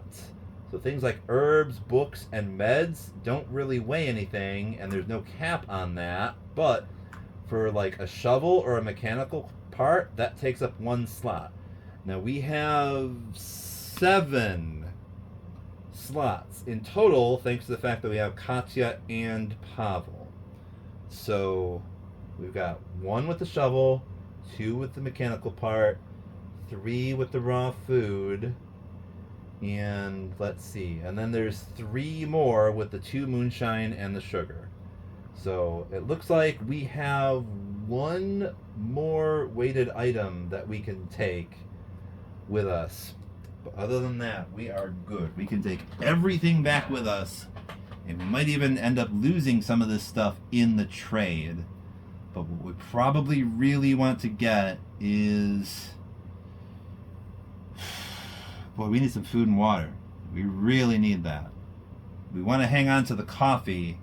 We can start trading with the jewelry for sure. That has no use other than raw trade value. So, okay, let's take this exploration card, put this back, and we are going to start initiating a trade. So that means we grab the big book of scripts once again, and we go to 933. Entry 933. 933. All right. So 933 just tells us to roll the black die. Okay. So what number are we going to get? We get a 9. And here that says on a result of 8 or 9, we go to 1705. So what is that going to tell us? It's interesting that there's a lot of different things that could happen rather than just like a trade menu that'll tell us what's on offer and all that. 7. Wait a minute. 1705. I think it's on. Where's 993? Pardon. 993. Did I go to the wrong entry? I might have gone to the wrong entry. Yes, I did. I went to the wrong entry. Okay. 993. You may buy any of these tokens. See journal trade sheet. Trade commission is 0. Okay. So that's kind of cool. Normally, when you trade, there's a trade commission. So there's like a price you need to pay before you can even start trading. So in this situation, since we're talking to other civilians, there is a trade commission of 0. But with Katya, she has a bargain ability that can bring that trade commission down to 0 anyway, even if we were dealing with some other people that weren't very reasonable. But on offer, they've got they've got a broken weapon, ammo, and weapon parts, herbal meds, herbs, and chems, books, mechanical parts, electrical parts. Oh, they got a saw blade. Oh my gosh, we want a saw blade. We want a saw blade. They also offer coffee, sugar, cigarettes, and moonshine. Okay. So some coffee would be nice. And I think we can do a one-on-one trade with these cigarettes that we have here as well. But first of all, we've got this jewelry. Okay, so that's 10 right there. So we can buy new tokens with this jewelry. And what we would almost certainly like is a saw blade. So let's look for that in amongst the gray tokens. That says a saw blade is 5. So that's half of the jewelry right there. It would also be nice to get some coffee. At least 1 coffee would be nice. Let's put down at least 1 coffee for now. Where the heck is the coffee? Come on. Okay. Coffee. So we're up to 6 now. We could get another coffee. What else is on offer again?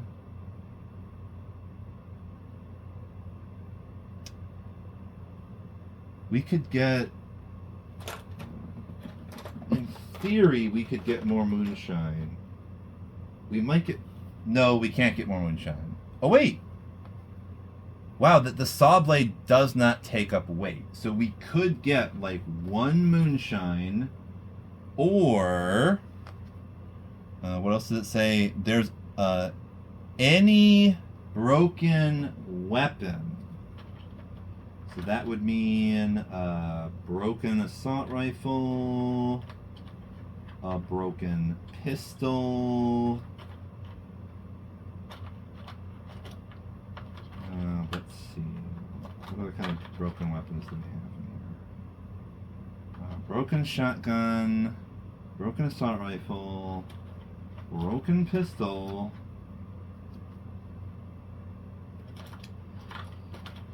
Let's see. Are there any broken melee weapons? No, there are not. There are not. And I can also see, let's see, what do they have on offer? They also have ammo and weapon parts. Do weapon parts take up a slot? It does. Okay.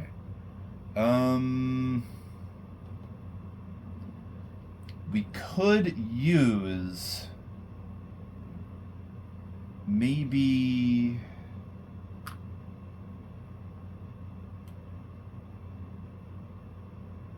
one moonshine, or yeah, we might as well use one moonshine. We might use one moonshine to trade for a weapon part, because I kind of figure,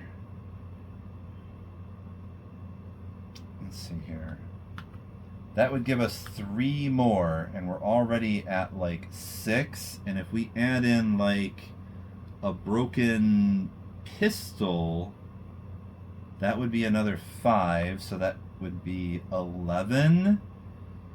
And if we got a weapon part, that would be another 2. Okay, so 10, 13. Okay, so we're even for right now. But if we trade something else, like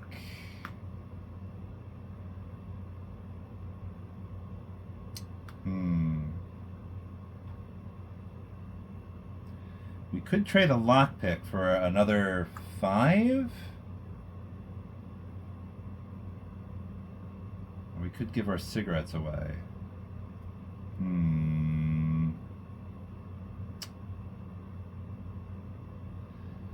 Because it would be nice if we could get some ammo. Some ammo would be 3 per.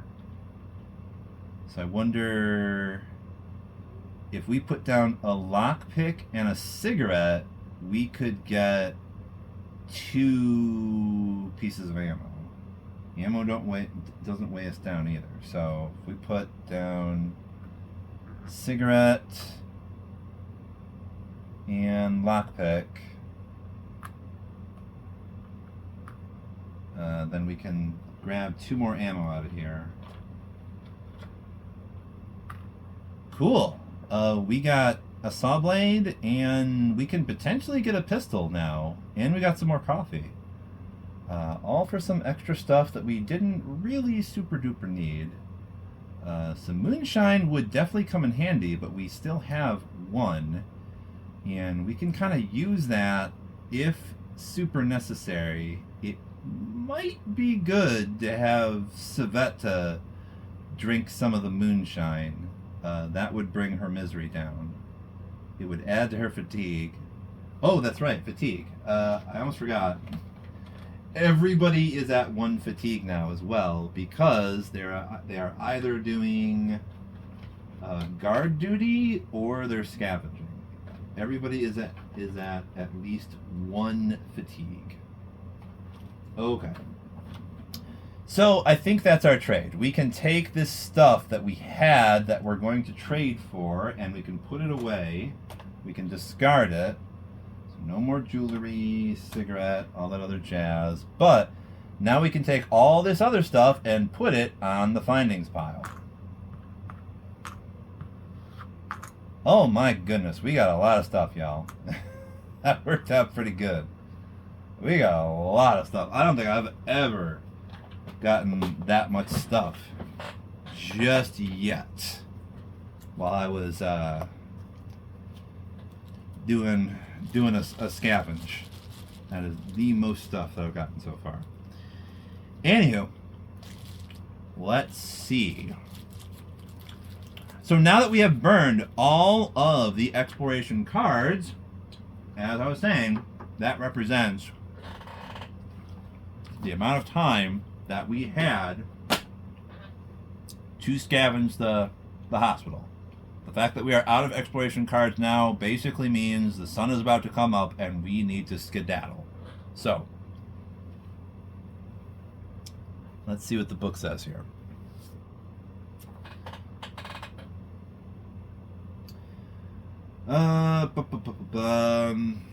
Whenever the game tells you to return exploration cards, return them face down. Right, we did that. All items acquired during scavenging should be placed on the findings pile space. Yep. When the unknown deck is depleted, it is exploration automatically ends. Resolve the choose finding stage. So once you finish the exploration, shuffle all exploration and residence cards into their decks. At this moment, you may add as many resources, wood, components, and water to the findings pile as you wish.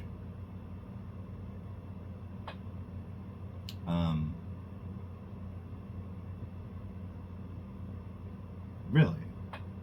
What? Oh.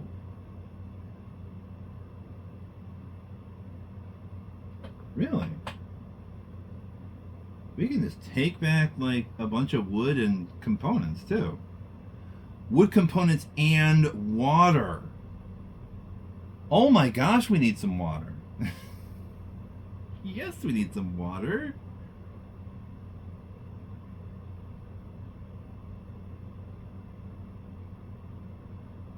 It can't mean that. Really? Is there anything stopping me from just taking 6 water? You can bring back a total weight of tokens / resources, including the equipment and weapons that you brought with you, equal to the total inventory of all characters taking part in the scavenging. The weight of the heavy tokens is shown in the icon.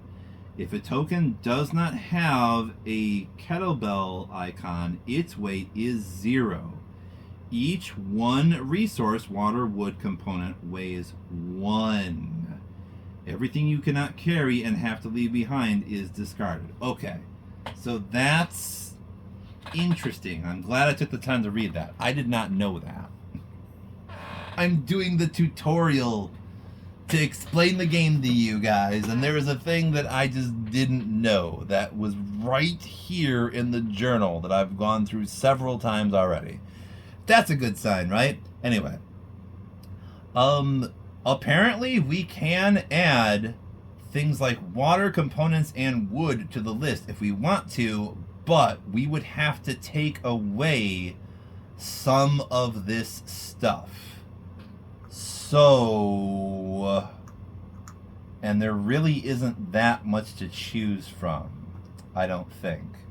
We could ditch the sugar to get 1 water. That would be good.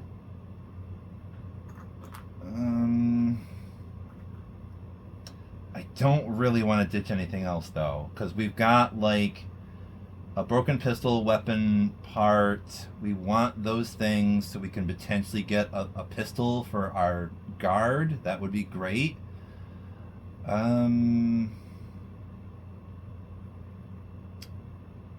Okay, hold on a second. It straight up says in the rule book that you should stop the game occasionally, every now and again, to look at the fittings cards to see what your options are and whatnot, to see what they do. So, let me remind myself. Okay, so with a basic workshop, We can make board ups, we can make parts, we can make filters, and we can repair a guitar. So we can't do anything to help repair a gun. So what would be, let's see. In the metal workshop, we can make, yeah, basic stuff. All right, so I kind of think what this means, we probably would not be able to repair this gun until we can upgrade, I think, the metal workshop to like a gunsmith workshop. And who knows when that's going to happen. Until then, this stuff is just sort of weighing us down. But I mean, for sure, we can burn the sugar to get some water. If we burn the weapon part and the broken pistol, we can get 3 water, and then we are good on water, and we just need 2 food. That might be a good idea. We paid for this stuff, but if we can ditch it to ensure that we're good on water, we don't need to worry about that. We just need to get 2 more food, and we are good for next turn. So we're doing that. We're doing that. We're getting rid of all 3 of these things. We're just not taking these things with us. We're going to leave these behind, unfortunately. We get to keep the ammo because that doesn't weigh anything. Maybe we can luck into a gun later at some point, but I would rather be sure we have enough water for the next turn. Because otherwise we have to count on the fact that maybe we'll find some water by searching the rubble and all this other stuff in here. So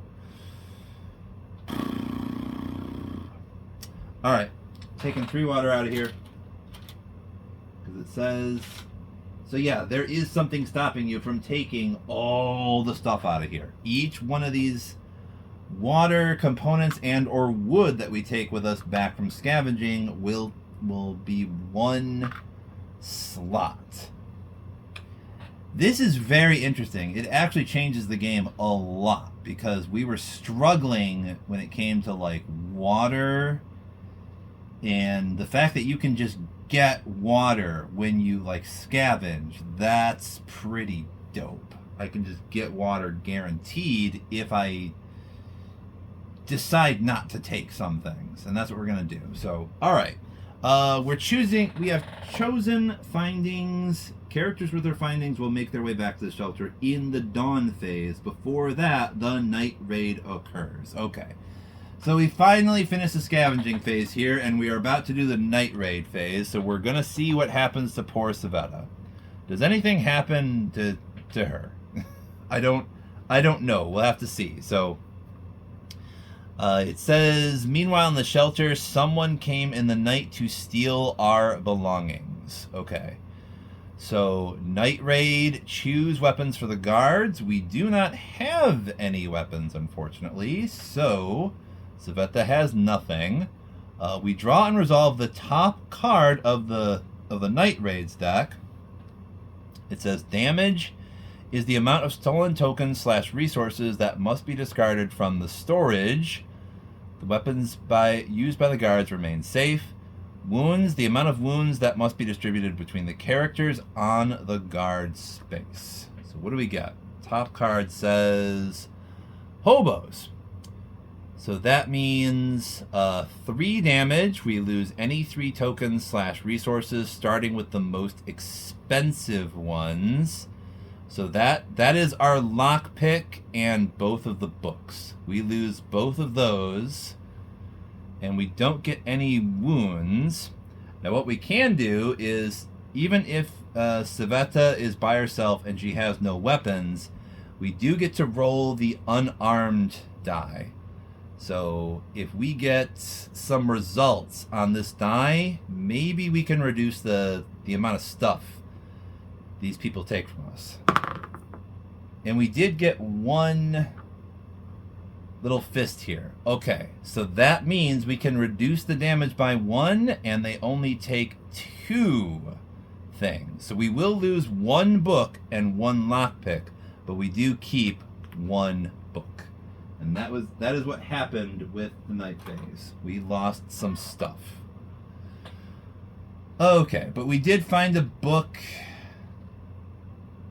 and we don't have a lockpick now, but we can potentially make and or find one, so that's fine. Okay, so that was the night raid. Afterwards, remove this card from the game. Okay, so it says to take this card and toss it out. All right, and by the way, when it did mention board ups, and what that basically means is there are holes around the shelter here that we can potentially board up. We can add defenses to our little shelter once we have that workshop built. We can use resources to do some board ups here. That would by default reduce damage/wounds during the night raid phase, so it would add a bit of defense. It also helps managing the cold, which will eventually start to get worse over time. So, okay, that was the night raid phase. We also have that crime wave thing that I think I mentioned a little bit earlier. What that means is we take these cards that we put aside at the beginning, we kind of shuffle them a little bit, and then we take 2 at random. We get 2 new Night Raid cards that we're going to shuffle in to the Night Raid's deck. So this is some new dangerous stuff that might occur in the next Night Raid. Well, at least Savetta was not wounded, so that's cool. All right. That die back there. Put these 2 back on the findings pile. Okay. Now we go to the final phase, the dawn phase. This is kind of like the end of the day where we check all sorts of things. So the first thing that happens is the scavenging party will return. So these 2 characters go back on the guard space here, and we take all of the stuff that they found and we put it in our storage. So we got our water. That is great. We got our saw blade. That's cool. We have a shovel. That's dope. We have some bandages. We are going to certainly use some of that on Pavel. We've got some raw food. Some coffee for the ladies if they need it. We got meds. We got our mechanical part to make our workshop. We got another book. Herb, ammo, cigarette, moonshine, and the rest of the stuff we are leaving behind because you can only take what you can actually carry, so we actually have to put this stuff back into the box. We did not get that broken pistol or that weapon part or that sugar. Okay. So let's see here. We'll put these fittings back up here.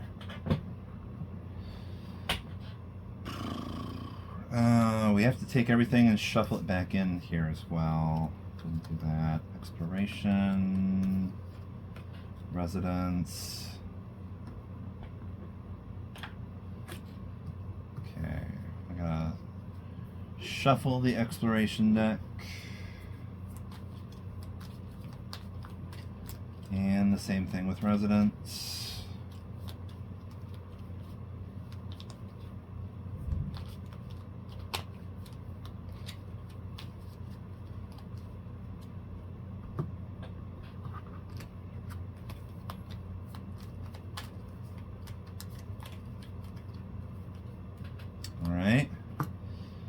Scavenging party return. Move all the characters in the scavenging party into the shelter and place all the tokens resources they brought back into storage. We did that. Cool.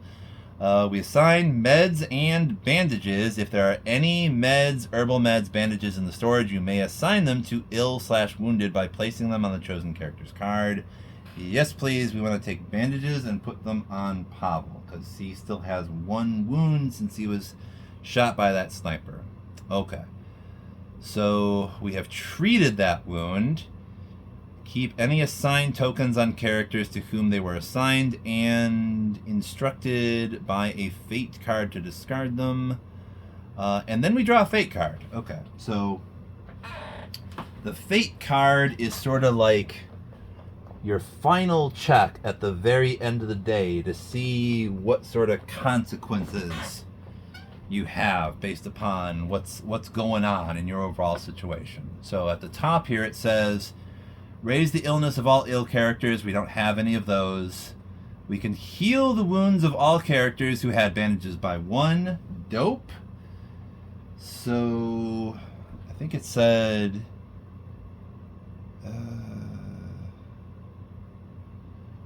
keep any assigned tokens on characters to whom they were assigned until instructed by a fate card to discard them.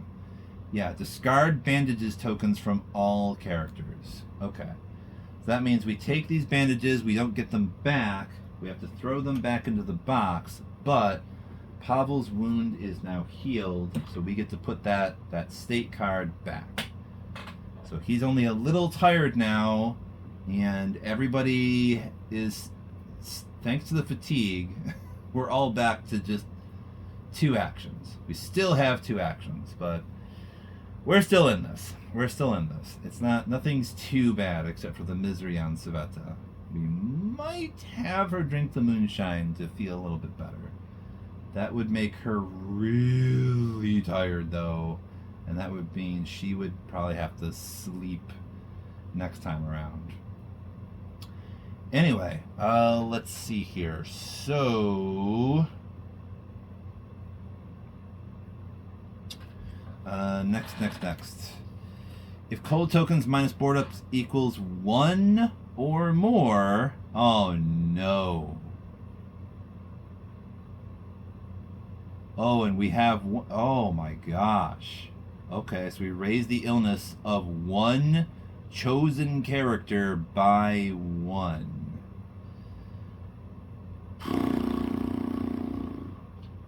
I guess that's Pavel. Pavel now has some illness. Okay. Let's find the illness. Where's illness level 1? Okay. Pavel has level 1 illness. So we did get some meds. We can give him some meds at the end of next turn, and that will hopefully help with his illness. Okay, so the cold got to Pavel. We now exchange the nearest small location, which is not the hospital.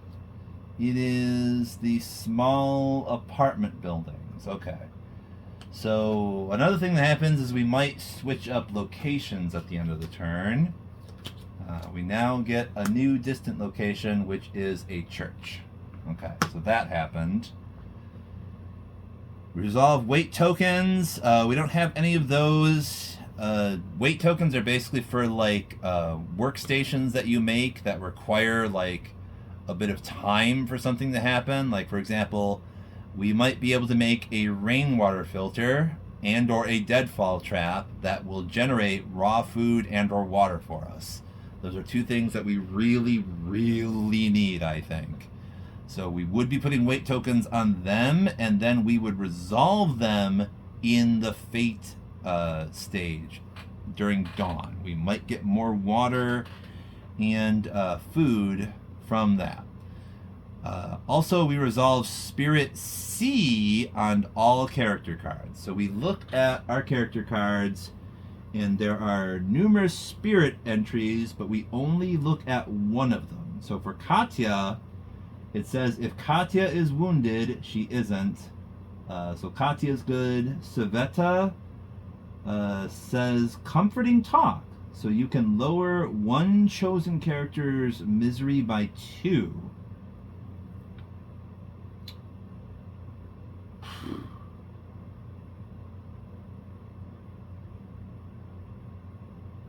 I guess this one chosen character. I'm really tempted to say she just talks to herself and makes herself feel better. Because if we do that, we remove her misery entirely without her needing to drink any moonshine and raise her fatigue like quite a bit. Let's do that. Yeah, Savetta does a comforting talk with, I don't know, we'll say she talks to somebody else and that makes her feel a lot better. But we do get to remove her misery now. Her misery is gone entirely because she had a nice conversation. Because, yes, that's good for you. In real life, yes, talking to people is good for your mental health. Pavel C, it says, if there is a guitar in the storage, lower one. Okay, so if we had a guitar, Pavel could help Katya feel a little bit better, basically. But we don't have a guitar, so that didn't happen. Okay, so that was checking the spirit. We are good on that. So we shuffle this card back into the fate deck. Shuffle this tiny little fate deck a little bit.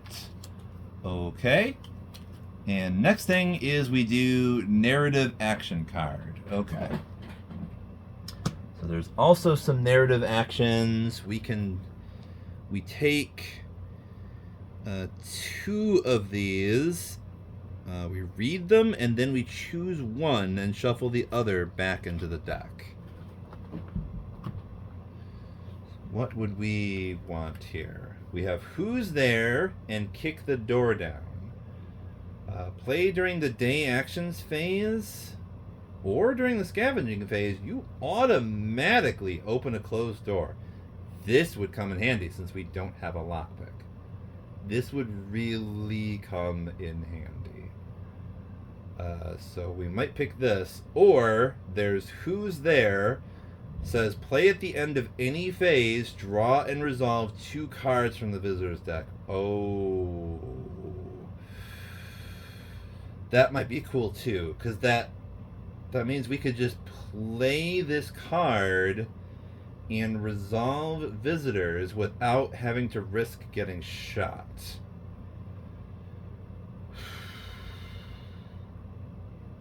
I think I'm leaning towards Who's There. We're going to take that one, and then we're going to take this other one, Kick the Door Down, and shuffle that back into narrative action cards.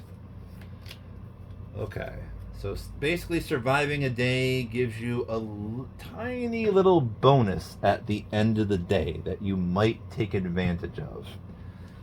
What happened to my cousin and I several times was we got a special hiding space that we were able to use to put stuff in when a raid happens. So there would be some items that we could choose that the raiders would not be able to take.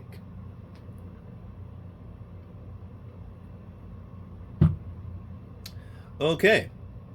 And it also mentions that during this phase, if we have alcohol, like I was saying earlier, you can use moonshine and or 100% alcohol. Someone could just straight up get drunk, and it will raise their fatigue, but it will also lower their misery.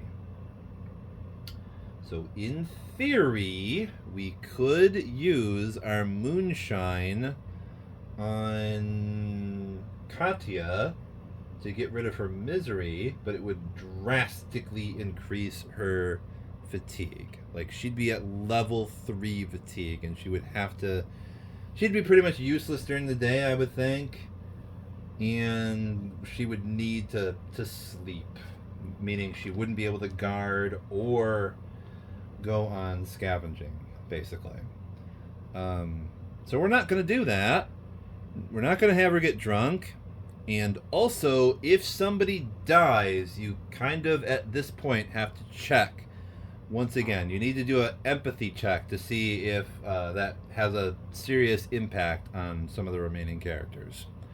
But that is the final dawn phase, and the only other thing it mentions is towards the end here it says, "Let us look back on the past day. How did we do? What will we need next? What must be scavenged or traded? What should we build? And let's see what tomorrow brings us. Start a new day by going to the morning phase." So you go all the way back to the morning phase and you do another turn. It also says save. At this moment, you may save the state of the game and pack it into the box. Then you may return it to it whenever you wish by setting it up and jumping right back in where you left off. See 10 in the Book of Scripts. So yes, like I mentioned earlier, whenever you want to stop playing, you can choose to take a save sheet and write a bunch of notes about what's currently going on in the game, so that way you can easily go back to it some other time. So we're not going to do that just yet. We're going to do one more day, but first of all, I'm going to pause for a moment so I can go to the bathroom. Hold on a second. Okay, y'all, I'm back. Went to answer the call of nature, and I got a little dinner, so we're going to continue this here tutorial by doing one more turn. And I don't know, once we're done with that turn, I'll probably record in the save sheet so that I can continue this with another episode after that. We're already, I think, at like, what?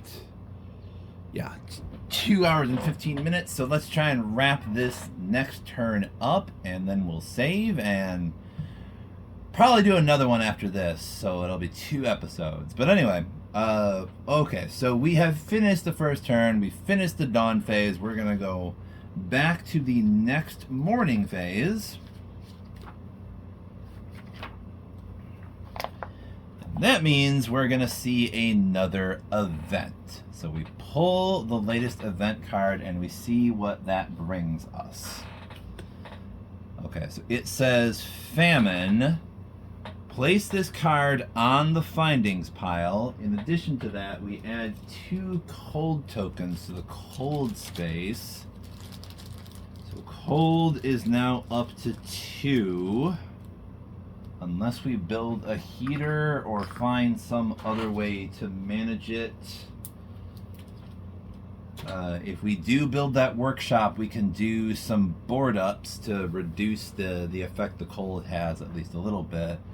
That'd probably be a good idea. A heater is a thing that you can do, but a workshop would allow us to do board ups that would help with both the night raids and the cold, so I don't see how that's not a great idea. Mostly what I want that workshop for is the ability to make parts, because I think, like I was saying earlier, we can get plenty of components and wood from like poking about in the shelter, and we also just found out when you're scavenging, you can just pick up water, wood, and components on the way back if you want to. So even if you didn't find that much stuff, if you still have space to carry more things, you can definitely bring some water back with you from your scavenging trip, which, wow, that straight up changes the game.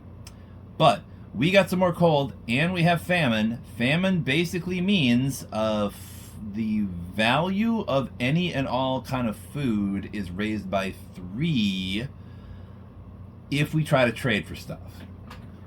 So we put this up here, and we have to try to keep this in mind if any kind of trading does occur. All right, and that might happen because we do have this narrative action which will allow us at the end of any phase to draw and resolve 2 cards from the visitor's deck. So we could do that now, or we could do that at the end of the day actions phase.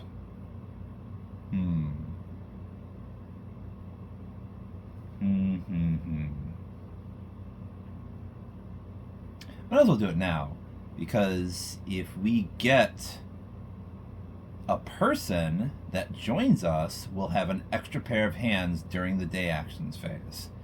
That means an extra mouse to feed, but it also means an extra pair of hands. So let's draw and resolve 2 visitors cards by playing this card. We'll have to remove it from the game after we draw and resolve 2 cards from the visitors deck. So the first one says Gossip. Your neighbor pays you a visit. He wants to share some information he overheard. Look at the top card from Night Raid's Events, Residence, Locations deck.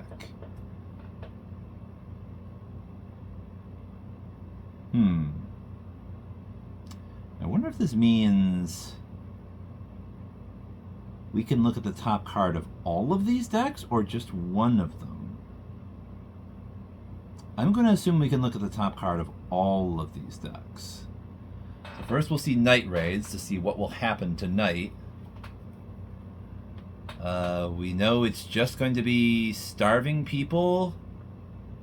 So damage will be 4 and wounds will be 1. So that's a little bit worse than the one that happened last time, but it's still not super terrible.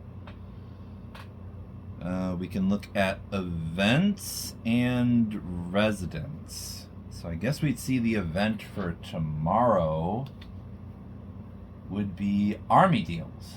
Okay. So we know that the famine is only going to last for 1 more turn, but this is going to drastically increase the cold. Like we're going to add 3 cold tokens, which I'm pretty sure will max out the cold. Cigarettes, moonshine, basically cigarettes, booze, and jewelry is all increased by 5. Okay. So there's that. Top residence card is Survivors. Alright. I might as well just keep these flipped. And Night Raids, events, residents, and locations. So we can also flip this to see what the next location might be when we exchange locations at the end of the turn. It'll be Central Square. That's a large location. We might be able to get shotgun shells, chems, and or cigarettes from there with special findings. And some special things we can do there would be trade and or socialize with people. That's kind of cool. Okay. Alright, so there's that. Beyond Gossip, there's one more that we can draw and resolve. Doctor. A traveling medical practitioner offers to help you for a price. Discard tokens worth at least 10 to lower one chosen character's illness or... Oh, that's kinda cool. If we give him meds, we can immediately get rid of Pavel's illness right now. Nobody else has illness or wounds, so we could do this. We could burn, like, either meds or bandages to... I say we'll use meds. It will be appropriate. This is 10. And sure, it means we can't use it later for somebody else that gets ill, but we're going to get rid of Pavel's illness right now. We'll get this, we'll discard it, and then we can remove Pavel's illness right now. So, not terrible. Not terrible. Not terrible at all. Alright, so we'll just shuffle all this back into the visitor's deck. And we remove this narrative action card from the game. Okay. Alright. Put that all up in visitors.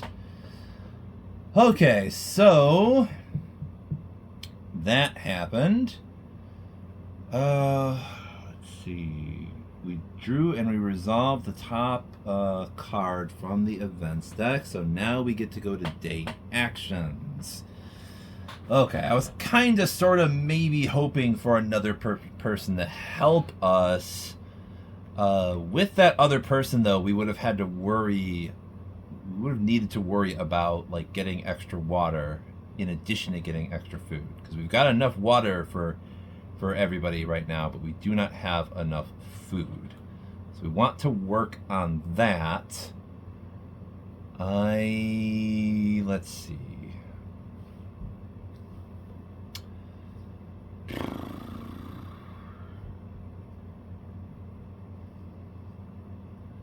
Okay, from here to here, and we can put something up here too. It says you can build on ladder spaces, so we've got a decent amount of space for putting new fittings down.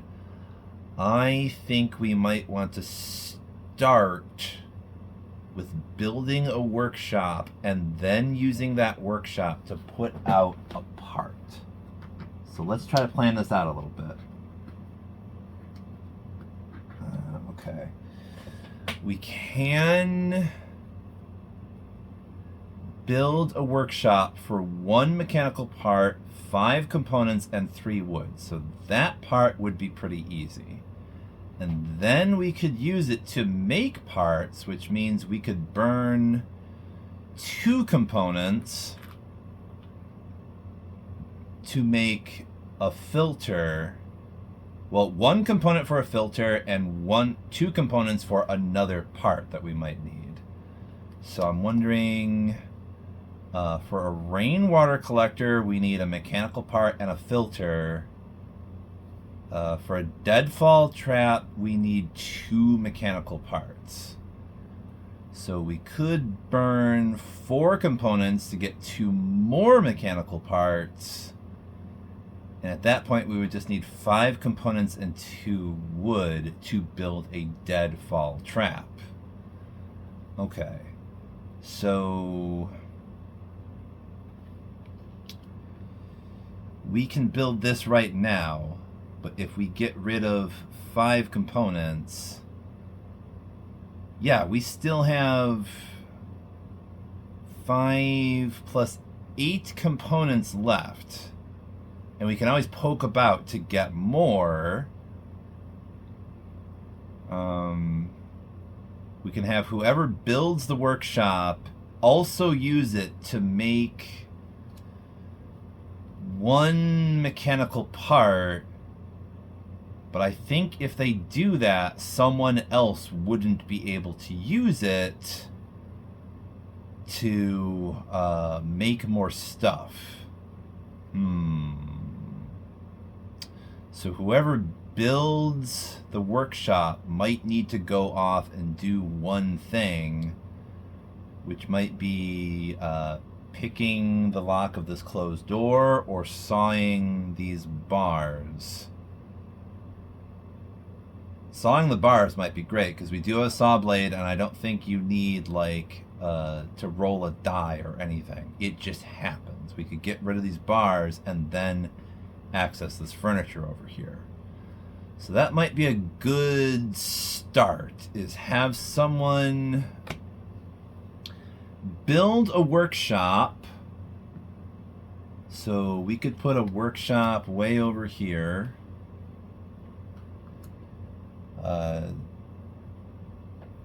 Who starts off with this? Everybody's missing 1 action, so it doesn't really matter who does this. Might as well start with Katya. She goes over here and she starts a workshop. So we need to burn this mechanical part, 5 components from here, and then I think that says 3 wood.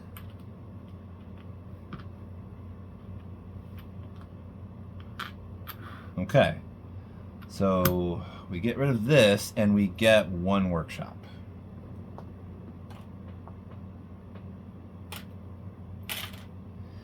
Now, we could have her saw those bars, or we could have her poke about, which would give us more wood and or components.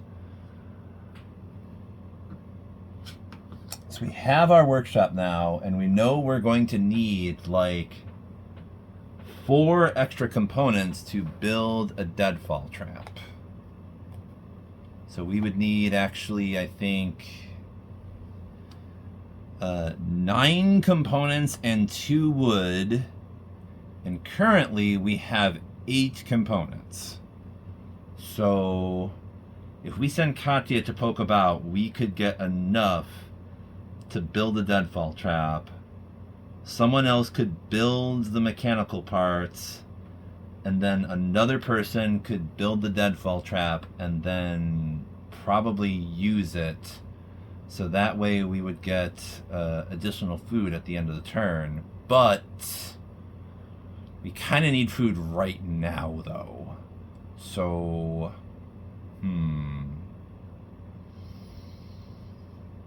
we have our workshop.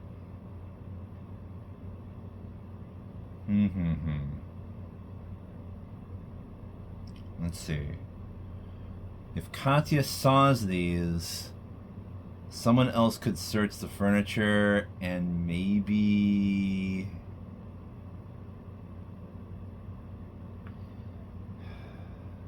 So we have to clear rubble before we can access anything else.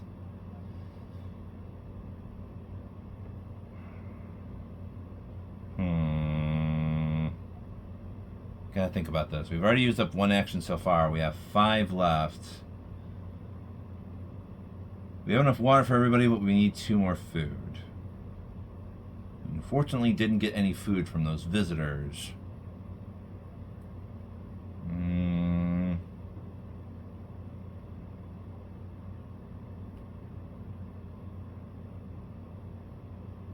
We have reasoned that we could...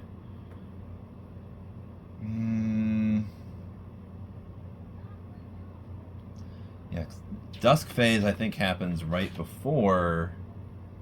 Yeah, it happens right before evening. So if we can't get 2 food right now, 2 people are increasing their hunger by 1, which is not terrible. Especially when you consider if we can get a deadfall trap out of it, then we don't have to worry as much about food. So let's try that. We'll try that. It means we can't really search that much, but we would have a workshop and a deadfall trap up, and that would be pretty good. So Katya goes down here after building that to poke about. We're going to take the black dice and roll it to see how much stuff she can potentially get. Okay, so since she got a 5, we can get 2 wood and or components. So let's see, we have 8 components, 10, 12 wood. Let's get 2 components. We'll get 2 components Katya found, and we'll put them in the storage here. Okay. Alright, so she found that. And we can send Sveta to the workshop here, and we can have her burn 4 components to make 2 more mechanical parts. So we basically take this one out, and we might as well just put it here. We'll take it out and put it here, and say we took 4 components, because that counts as 5 up there. We took 4 components to make 2 mechanical parts. Let me check. Yep, for each 2 components, you get a mechanical part or an electrical part. Okay, so Sveta goes to the workshop, she goes to work, and we get 2 mechanical parts for that.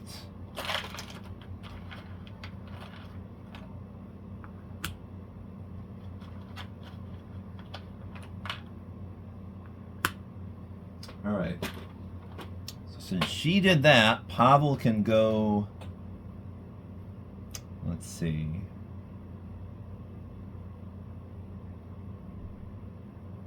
We could probably put it here. We could put a deadfall trap right there. Placement of these things kind of matters. Not only because you can only build on certain locations that are revealed by the save sheet here. The save sheet kind of tells you which tiles you are able to build on. But when it comes to upgrades, some things can be upgraded, but only if you have like an empty space by that thing that you're trying to upgrade to like improve it. So what we can do is put a deadfall trap right here. We can put Pavel on it, and we could say that we use 2 mechanical parts, 5 components. That's almost all of our components.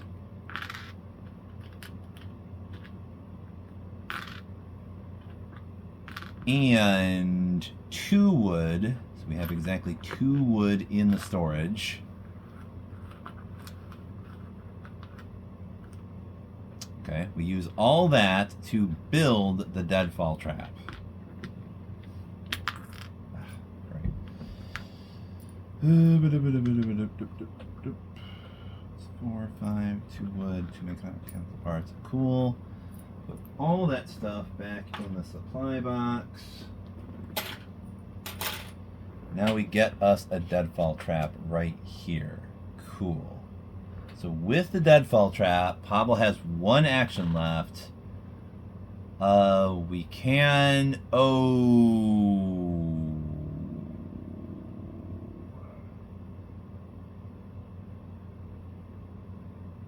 Oof. Rats. Well, we can only place a weight token here if we want to use either some chems or some raw food. If we do put some raw food down here, there's a small chance we can turn it into 2 raw food. So it kind of sounds like we would either need a surplus of raw food or we would need chems to really be able to use this. It is an option, but we would need to find chems first. So this leaves Pavel with 1 action left. And I guess we could have him either saw through the bars, or maybe the best bet is go outside and risk getting shot again to maybe draw a visitor's card, and maybe someone can give us some food.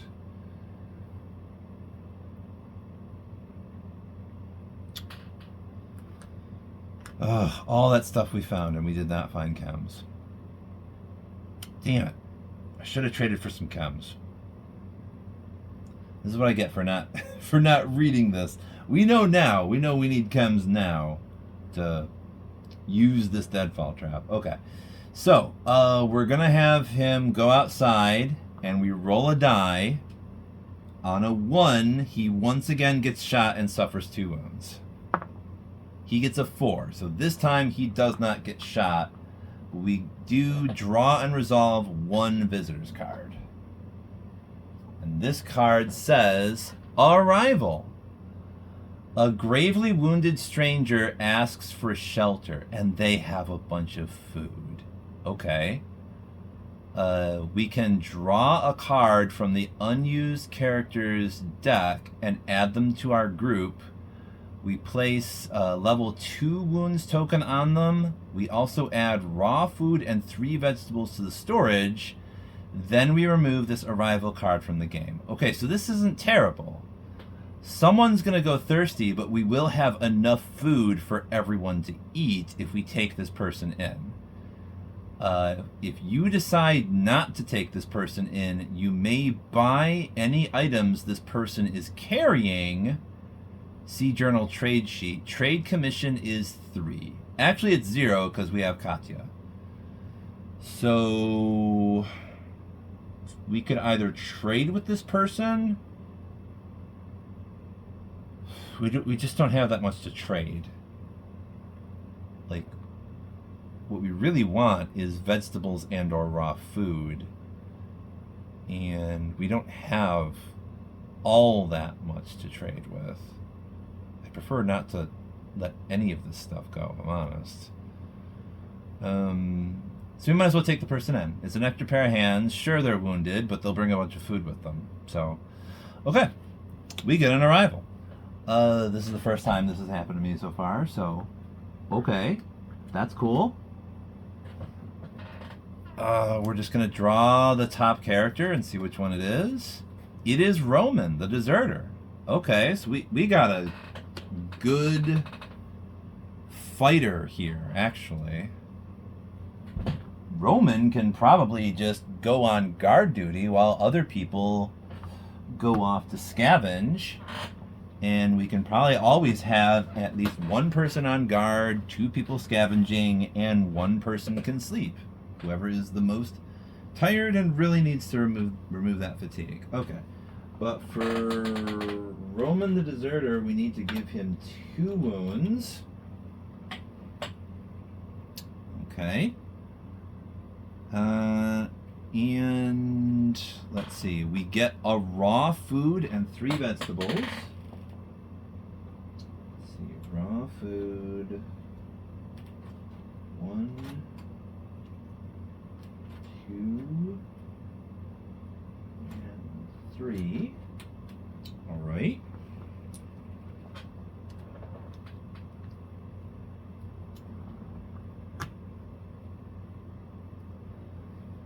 That means everybody is eating.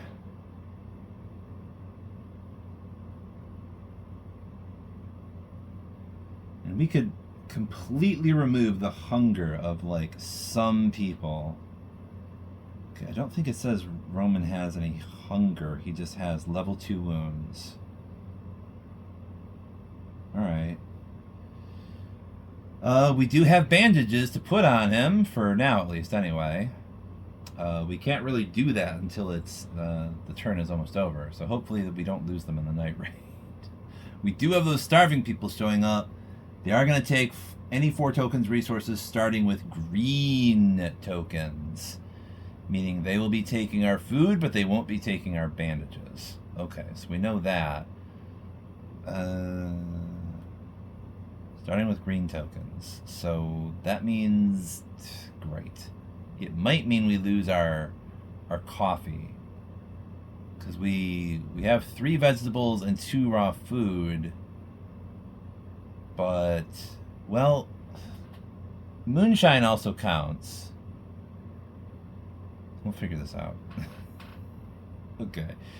So yes, we got this person. He brought this stuff with him. Okay. Then shuffle this card back into the visitor's deck. Alright. Shuffle the visitor's deck again.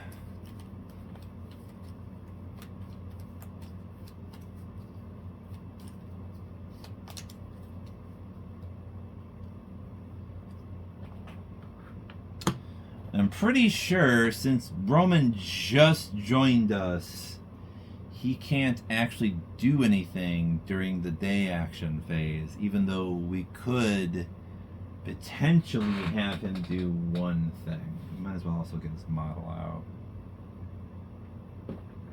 He's right there. Okay, so that's Roman. I put these back. Ugh, next thing we gotta build is a rainwater collector for sure. Especially since we don't need anything other than to put a person here, and that person will use 1 action to generate a weight token. We won't have to worry about water as much that way. However, with this deadfall trap, we kind of need chems and or raw food.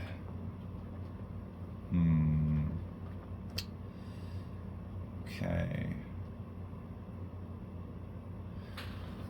Hold the phone, I'll be right back. Okay.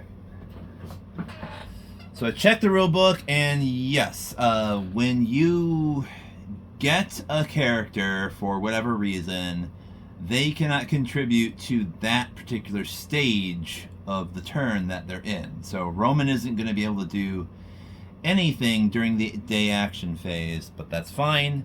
We just end that phase and we go to dusk, which means we now need to decide who goes thirsty. This probably sounds weird, but it might as well be Roman, because he doesn't have any hunger at all whatsoever. He just has his wounds.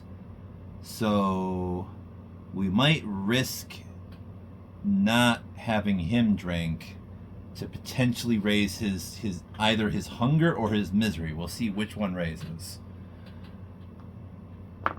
It is a 2, so that's his hunger is raised by 1.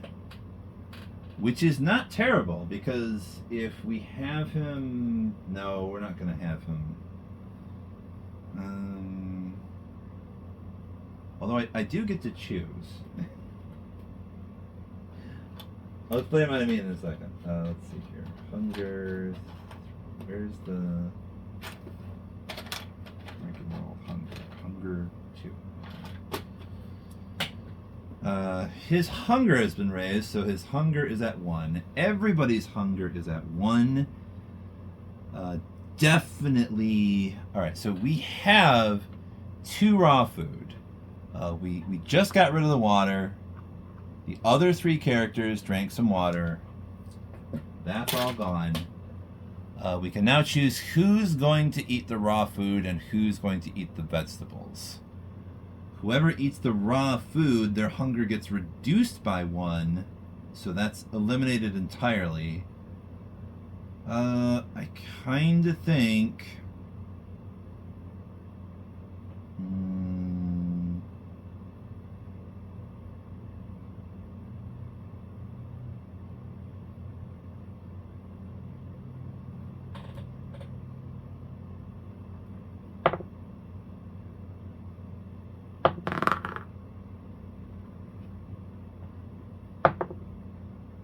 Just testing a little bit. All right. Well, let's see. We know we're getting a raid in which we can potentially get 1 wound. 4 tokens resources, starting with green tokens. I'm trying to think. It might be best to leave Roman. Although, if he does take a wound, although he does have a prowess of 3, his prowess of 3 means he gets to re-roll the melee die 3 times. That's pretty good. He has a special rule, meaning that like he can during combat, Roman always rolls the yellow combat die.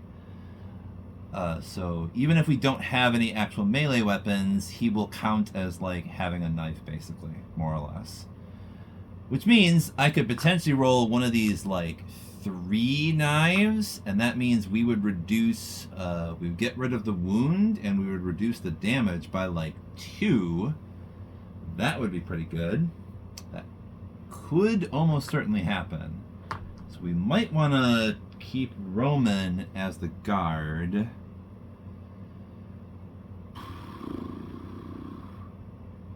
So our scavengers are probably going to be Pavel and Katya again. So maybe I should feed them the raw food. Get rid of 2 raw food. And we get to remove the hunger of Pavel and Katya. Those are just gone now. Okay. Let's go back to 1. Let's see. So, and then we also get rid of 2 vegetables. And basically, vegetables will mean that your hunger does not go up, but it also doesn't go down. It just stays right where it is. So Sveta and Roman are still a little bit hungry. They're a bit famished, but it's not too bad. All right. So that was dusk. Now we go to evening, and we already put a bit of thought to this. We can let somebody rest. That should probably be Sveta. And we'll put Pavel and Katya on scavenge. And we'll put Roman on guard. So he stays here. Pavel and Katya go to the scavenging space. And Sveta is going to sleep here. So I think what that means is we can get rid of the fatigue from Sveta, but we're going to have to increase the fatigue of both Pavel and Katya by 1, meaning they will only have 1 action each during the next day phase until they can get some sleep.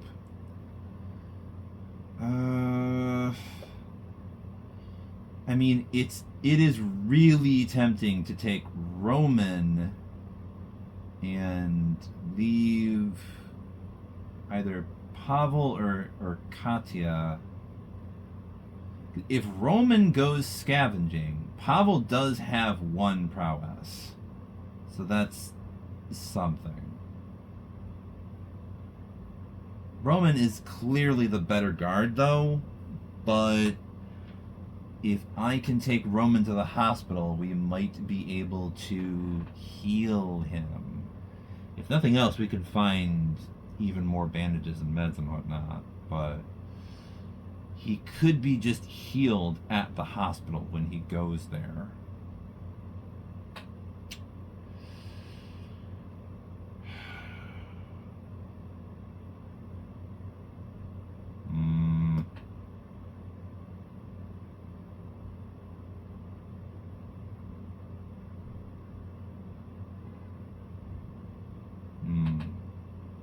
Roman also needs cigarettes. I see that now.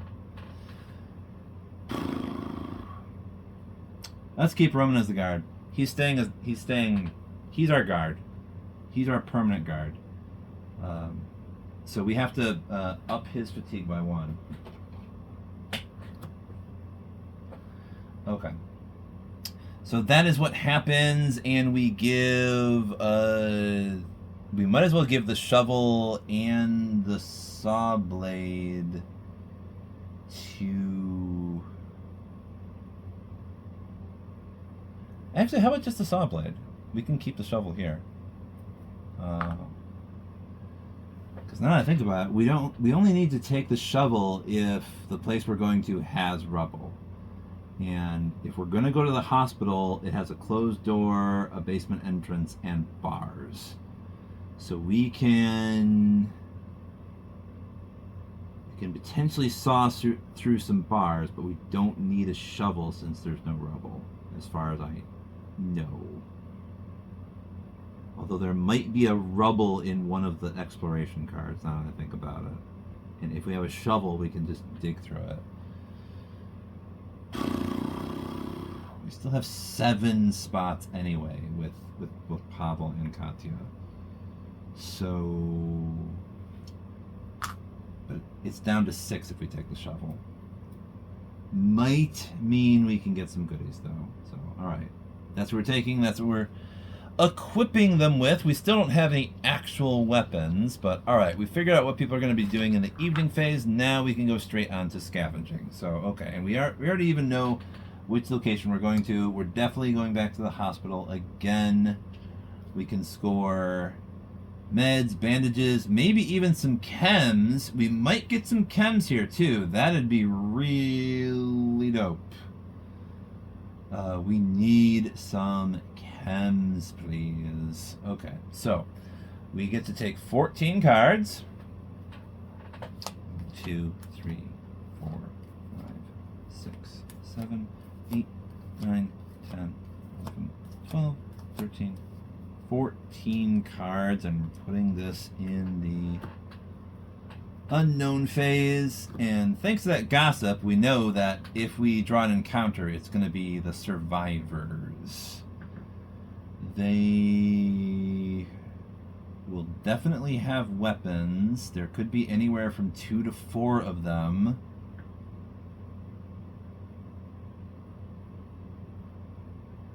If we ever take something from a pantry or furniture, it looks like we might get attacked. Although we may also return 1 exploration card to talk and or trade with them. I think it's possible if we spend some time talking with them, we can get them to go away, maybe. I don't know. But we'll see. So here we are, we're starting. Let's just grab the first exploration card. And it says, search the heap. You may ignore this card or search the heap. So we get the usual choice. Do we want to burn exploration cards or raise the noise by 1 and roll for noise? I think we're going to risk it and roll for noise. It's only 2 or less. How often could I roll a 2 and a 1? I got a 3. Okay, so we missed it just barely. No encounter happened. And we now get to draw and resolve 1 card from the findings deck heap chart. Okay. So let's see here. We can get an electrical part, chems, and a cigarette. Okay, we got chems. Already got some chems. And a cigarette. And electrical part.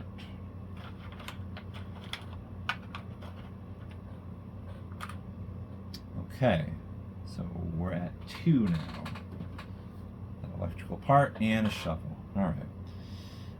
We can roll for special findings and maybe we'll get even more chems. Who knows? On a 4 to 6, we get 2 chems. We get a 2, so we get nothing. Damn it. We get so many 2s on this freaking die. Okay.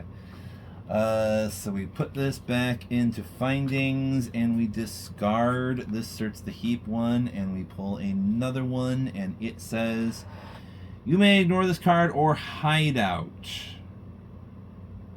Okay, this would allow us to lower the noise by burning exploration cards, but the noise is only at 2. So I'm just gonna discard this. What does the next one say?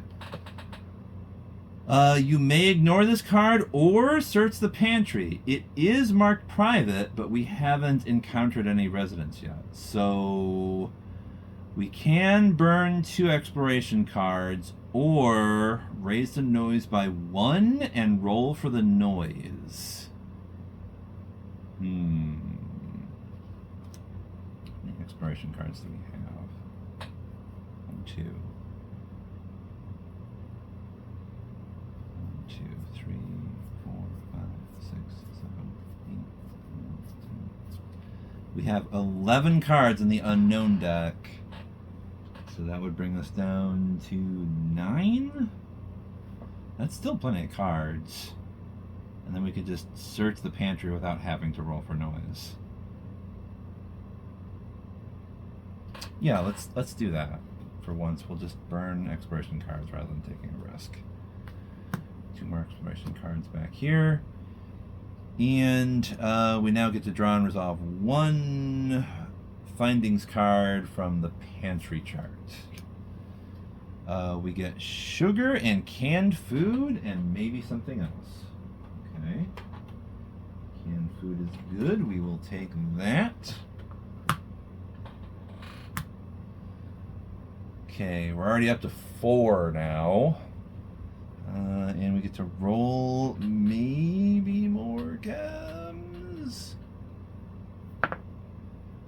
We do get an 8, and that means 100% alcohol. Okay. We find that too, and that weighs us down a little bit more as well. It brings us up to 5. meaning there are 2 more things. But we get to decide what we're taking with us at the end, so we can just keep piling stuff up for now. Alright, so we're going to discard this and put this back in the findings, and then draw another exploration card, and that says, hey, we hit the bars. Okay, so it's a good thing we took the saw blade. There are bars, so we may resolve this. We can saw through with a saw blade. We would have to return 2 exploration cards and roll for the noise, but we get a bunch of cards back and we get some findings. Okay, so let's return 2 exploration cards, 1, 2, and then we roll for noise, which is still only at 2. And we get a 4, thankfully. Okay, so that's good enough to avoid the encounter yet again. So we do saw through the bars. So that means we add 6 cards. 1, 2, 3, 4, 5, and 6. Cool. And we get to do some more findings from the pantry chart. We get a vegetable and 2 coffee. Okay. Vegetable, do we even... How much more coffee is in here? 1 coffee. Is there more coffee?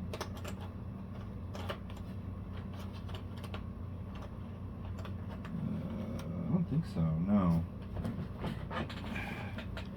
Looks like we have all of the coffee. Cannot get any more. Alright. That and that there. And then we get to roll for special findings.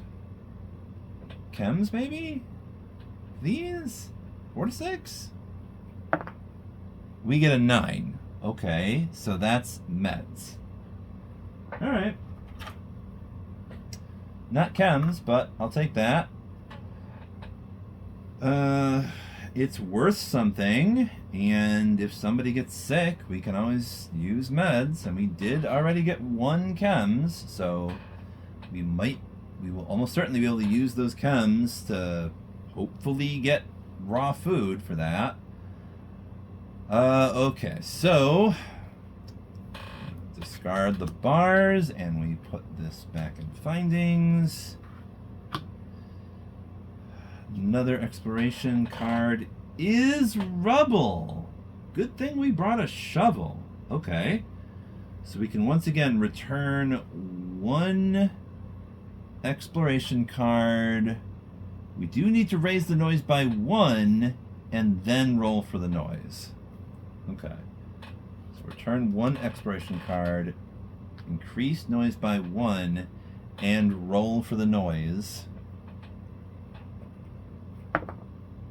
We get a 9, so we are good on that. And we get 5 more cards, and we get to draw and resolve 2 findings cards from the heap chart. Oh my freaking gosh. Okay.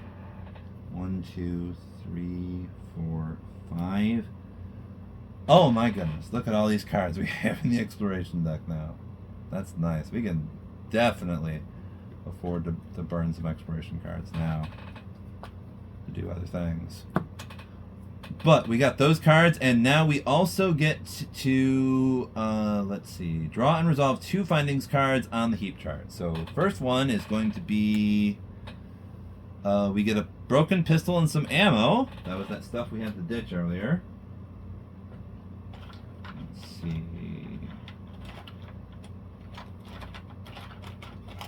Any more ammo in here? Here's a broken pistol. Ammo? Ammo. Okay. And we roll for special findings. Roll a black die for special findings. See the current location card for the result. That is a 6. Hey, 4 to 6 means 2 chems. Nice. Okay, we found a couple of chems. We can get these chems back. We can keep feeding them into that deadfall trap for a few turns to potentially get some more food by catching rats, I would imagine. Okay, so there's that. Then we get to resolve another one on the heap chart. This time we get a broken guitar and a shell. Okay. And we can fix the broken guitar with that, with the workshop we just built. So we're almost certainly taking this back with us. Broken guitar and 1 shotgun shell. Precisely 1. Which will be utterly useless-ish, more or less, until we can somehow luck ourselves into a shotgun. Okay, so there's that, and we get to roll for special findings yet again. What do we get this time? We get a 10, so that means bandages. We get some more bandages. Okay.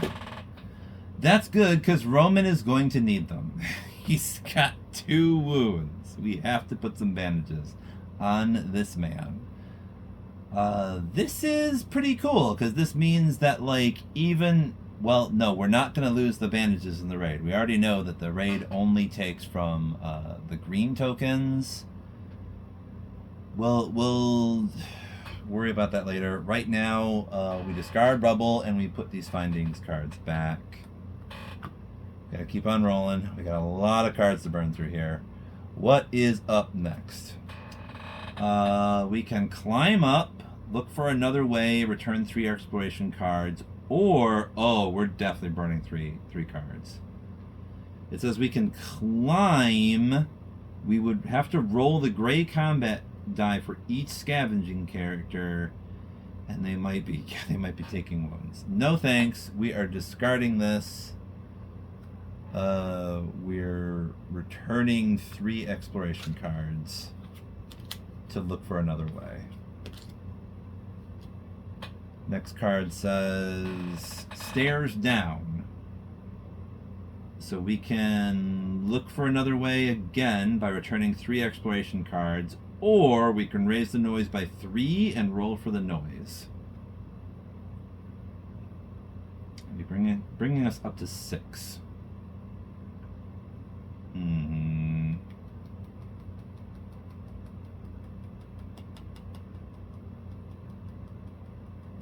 Screw it, let's risk it.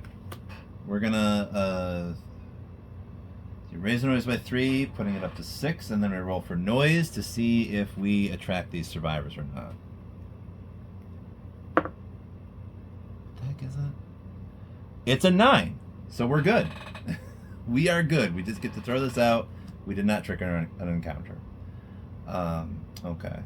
Noise is still at 6. It only goes back down again if it tells us to lower it or if we trigger an encounter. So, next one says closed door. So this requires a lockpick that we don't have yet. We do not have a lockpick.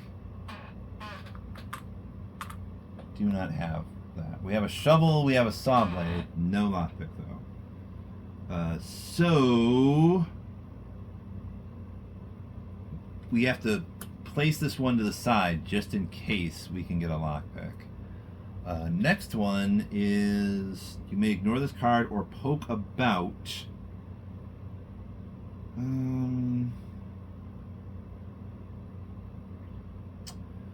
Okay, I think we're going to burn 1 exploration card, and that will allow us to avoid rolling for noise, and we can choose 1 finding from the special findings chart for this location. And I'm almost certainly going for 2 chems. We already have 100% alcohol, meds, and bandages. It might be nice to get more meds, but it, let me see, I think we're at like 3 chems. How many chems are even left in here? There are still 3 chems left, so we could just take 2 chems. I think I'm taking 2 chems. That way we will have plenty of chems to feed into that deadfall trap to keep producing more food for us, hopefully. So there is that. We poked about and we found some more chems. Cool. What does this other card say? This says you may ignore this card or search the furniture. Return exploration cards or raise the noise by 1 and roll for the noise. We can draw and resolve 1 card from the findings deck furniture chart.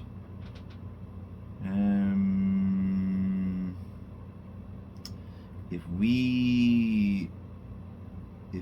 we trigger this survivors card, they will potentially attack us if we try to take stuff from furniture.